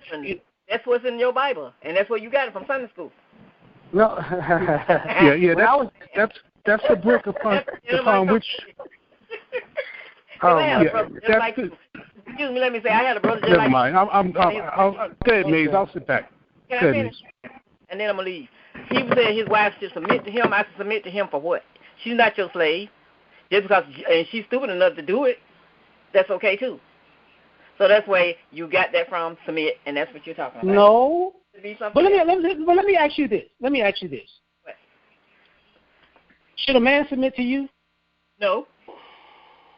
Okay. So if you have a better plan than the guy, he shouldn't follow it. That has nothing to do with submitting. Oh. Yeah, I think you're using submitting in like vaguely or not vague. Excuse me. It's part of the definition is yielding to somebody who is also an authority, right? But then and to be an authority, you have to be. I mean, it kind of makes it seem like everything is like, I mean, more deeper than what that is. So just because you're making a better decision, stay submitting to your decision. No, it's just that, I mean, I don't know. I think it's way deeper than the word you're using. Submission is sounding more deeper than the something title that might is be basic, You're layering on your own narrative on the situation. Again, this goes back to a Bible verse. And in that verse, it was one group talking to another group specifically. Now, why black men choose to pull that one verse out the Bible, and, the clowns that are usually throwing this verse around, I'm not saying it's you. I'm speaking to Amiri, right? Unfortunately, I'm not talking about. I get what you're doing, but I'm not talking about a Bible verse. I'm not. Listen to me. This is Amiri I'm talking to, right? No. Who's this? No. He left. Who is this? Oh, he left? Okay, because I just want to be clear who I'm talking to. Hold on. Do you mean this whole time you thought you were talking to Amiri and bringing up a Bible verse and it wasn't me? No. I'm just saying it because it applies to it applies to anybody that's in this particular forum. Again, this Bible verse was specifically talking about two groups of people, one group to another, or one person to another person or group. It has nothing to do with black people. It's not a part of our culture. Now, why you choose to pick, and I say you in the general sense, not you specifically, bro. Why, you choose to pick this particular verse out of the book and try and build a narration on it kind of blows my mind, because most of the people that are doing it don't go to church anyway. So, they're not religious anyway, but they choose to latch on to this verse, as a key part of their narration and then push it on black women. I don't quite understand that. I don't understand that at all, in fact, But again, hang on, let me just wrap this up here. If you look into black culture, minus the Christianity, you're not going to find anything about submission. Anything about it. It's only came in when they layered Christianity onto black people, and then what you had is a lot of preachers that were cherry-picking verses to suit their own narration and putting it into their congregation. And so this is where I think a lot of this came from. But, I mean, you're free to choose, how you choose to view the world and how you choose to deal with it. But, I'm just saying, man, it makes no sense. But I'll sit back. You can respond, man. But let me do this right here to clear what I keep referring to and what Joe just referred to and May just referred to. Listen, it's Ephesians 5:22. It says, "Wives, submit yourselves to your own husbands as you do the Lord. For the husband is the head of the wife, as Christ is the head of the church, his body, of which he is a Savior. Now the church submits to Christ. Also wives should submit to their husband in everything." And then when Joe was talking about submitting to authority, there's several sections in here about submitting to authority, but I'll just give you Hebrew 13:17. "Obey your leaders and submit to them, for they are keeping watch over your souls as though who will give you an account. Let them do this with joy and not with groaning, for that would be of no advantage to you." Now, brother, you gave a couple of examples on how somebody should submit to their leaders. You did it over and over and over on this phone, right? Now, I'm not saying anything about you, but if you can't relate this to our community and the way we've been brought up in religion and Christianity, and how our parents and their parents and their parents taught us this book, there's a disconnect with you if you can't connect the two dots here, because it's obviously there. I brought up those two dots. Can a street nigga get a taste? No. Well, I think let my man finish. He wanted to respond. Let him respond. Go ahead. Load up the gun, mama's boy. Guy. Go ahead, brother. I brought up that part. Is you there? Like relatively. Can you hear me? Yeah, we hear you. Can you hear me? I brought up that part. Okay. Hold on. Hello? Stop for a second. You're going to make your last point, Lamb, and I'm going to end my session tonight with this. Because I'm going to, end the show perfectly. Okay. But, the show's going to continue on. But, go ahead. What happened? Nothing. He just was saying that. I brought up that point very early on. you know, as far as, you know, even though I wasn't talking about religion, you know, but even when you just said about when I was talking about leadership, when I was talking about leadership very recently in this conversation, I was like, if you're not a good leader, nobody should submit to you. That's also in alignment with that verse you're talking about says. I'm not saying just follow somebody just to follow somebody. But as far as the community, part of the thing I said initially had to do with you also have to submit to your masculinity and femininity. If you try to just skate that part, it's going to cause a problem. This is, and it may be a generational thing, and I get that. It's a religious thing, I get that. But I'm talking about in this era right now, one of the problems is men are groomed to be masculine, and women are groomed to be feminine. But the issue that guys are having is women won't submit to their own femininity, and they're trying to be masculine, thus causing a problem. Now, as far as the stuff you said, I get all of that stuff.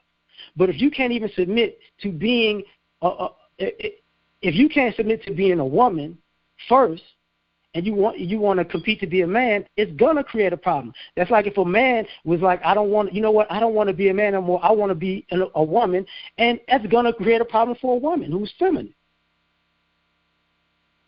You know, that's what's going on. Can I ask you a question? Yes, sir. No more questions. Session. We've been here long enough. Any closing remarks, ma'am? No, y'all got it. All right. I'd like to thank everybody for listening to my stream tonight, Chaos Reign stream tonight. And closing to my little remarks to this submission nonsense, I don't really give a crap about the Bible verse or anything besides definition, all this terminologies. All I know is in the society you live today, you're submit to something. Whereas a man, woman, or entity, understand definition, learn well, and stop playing yourself. And we all know good percent of black people don't read the Bible much, ain't much understand crap. So on that note, thank y'all for listening to tonight's session. Until next time, take care now. Goodbye.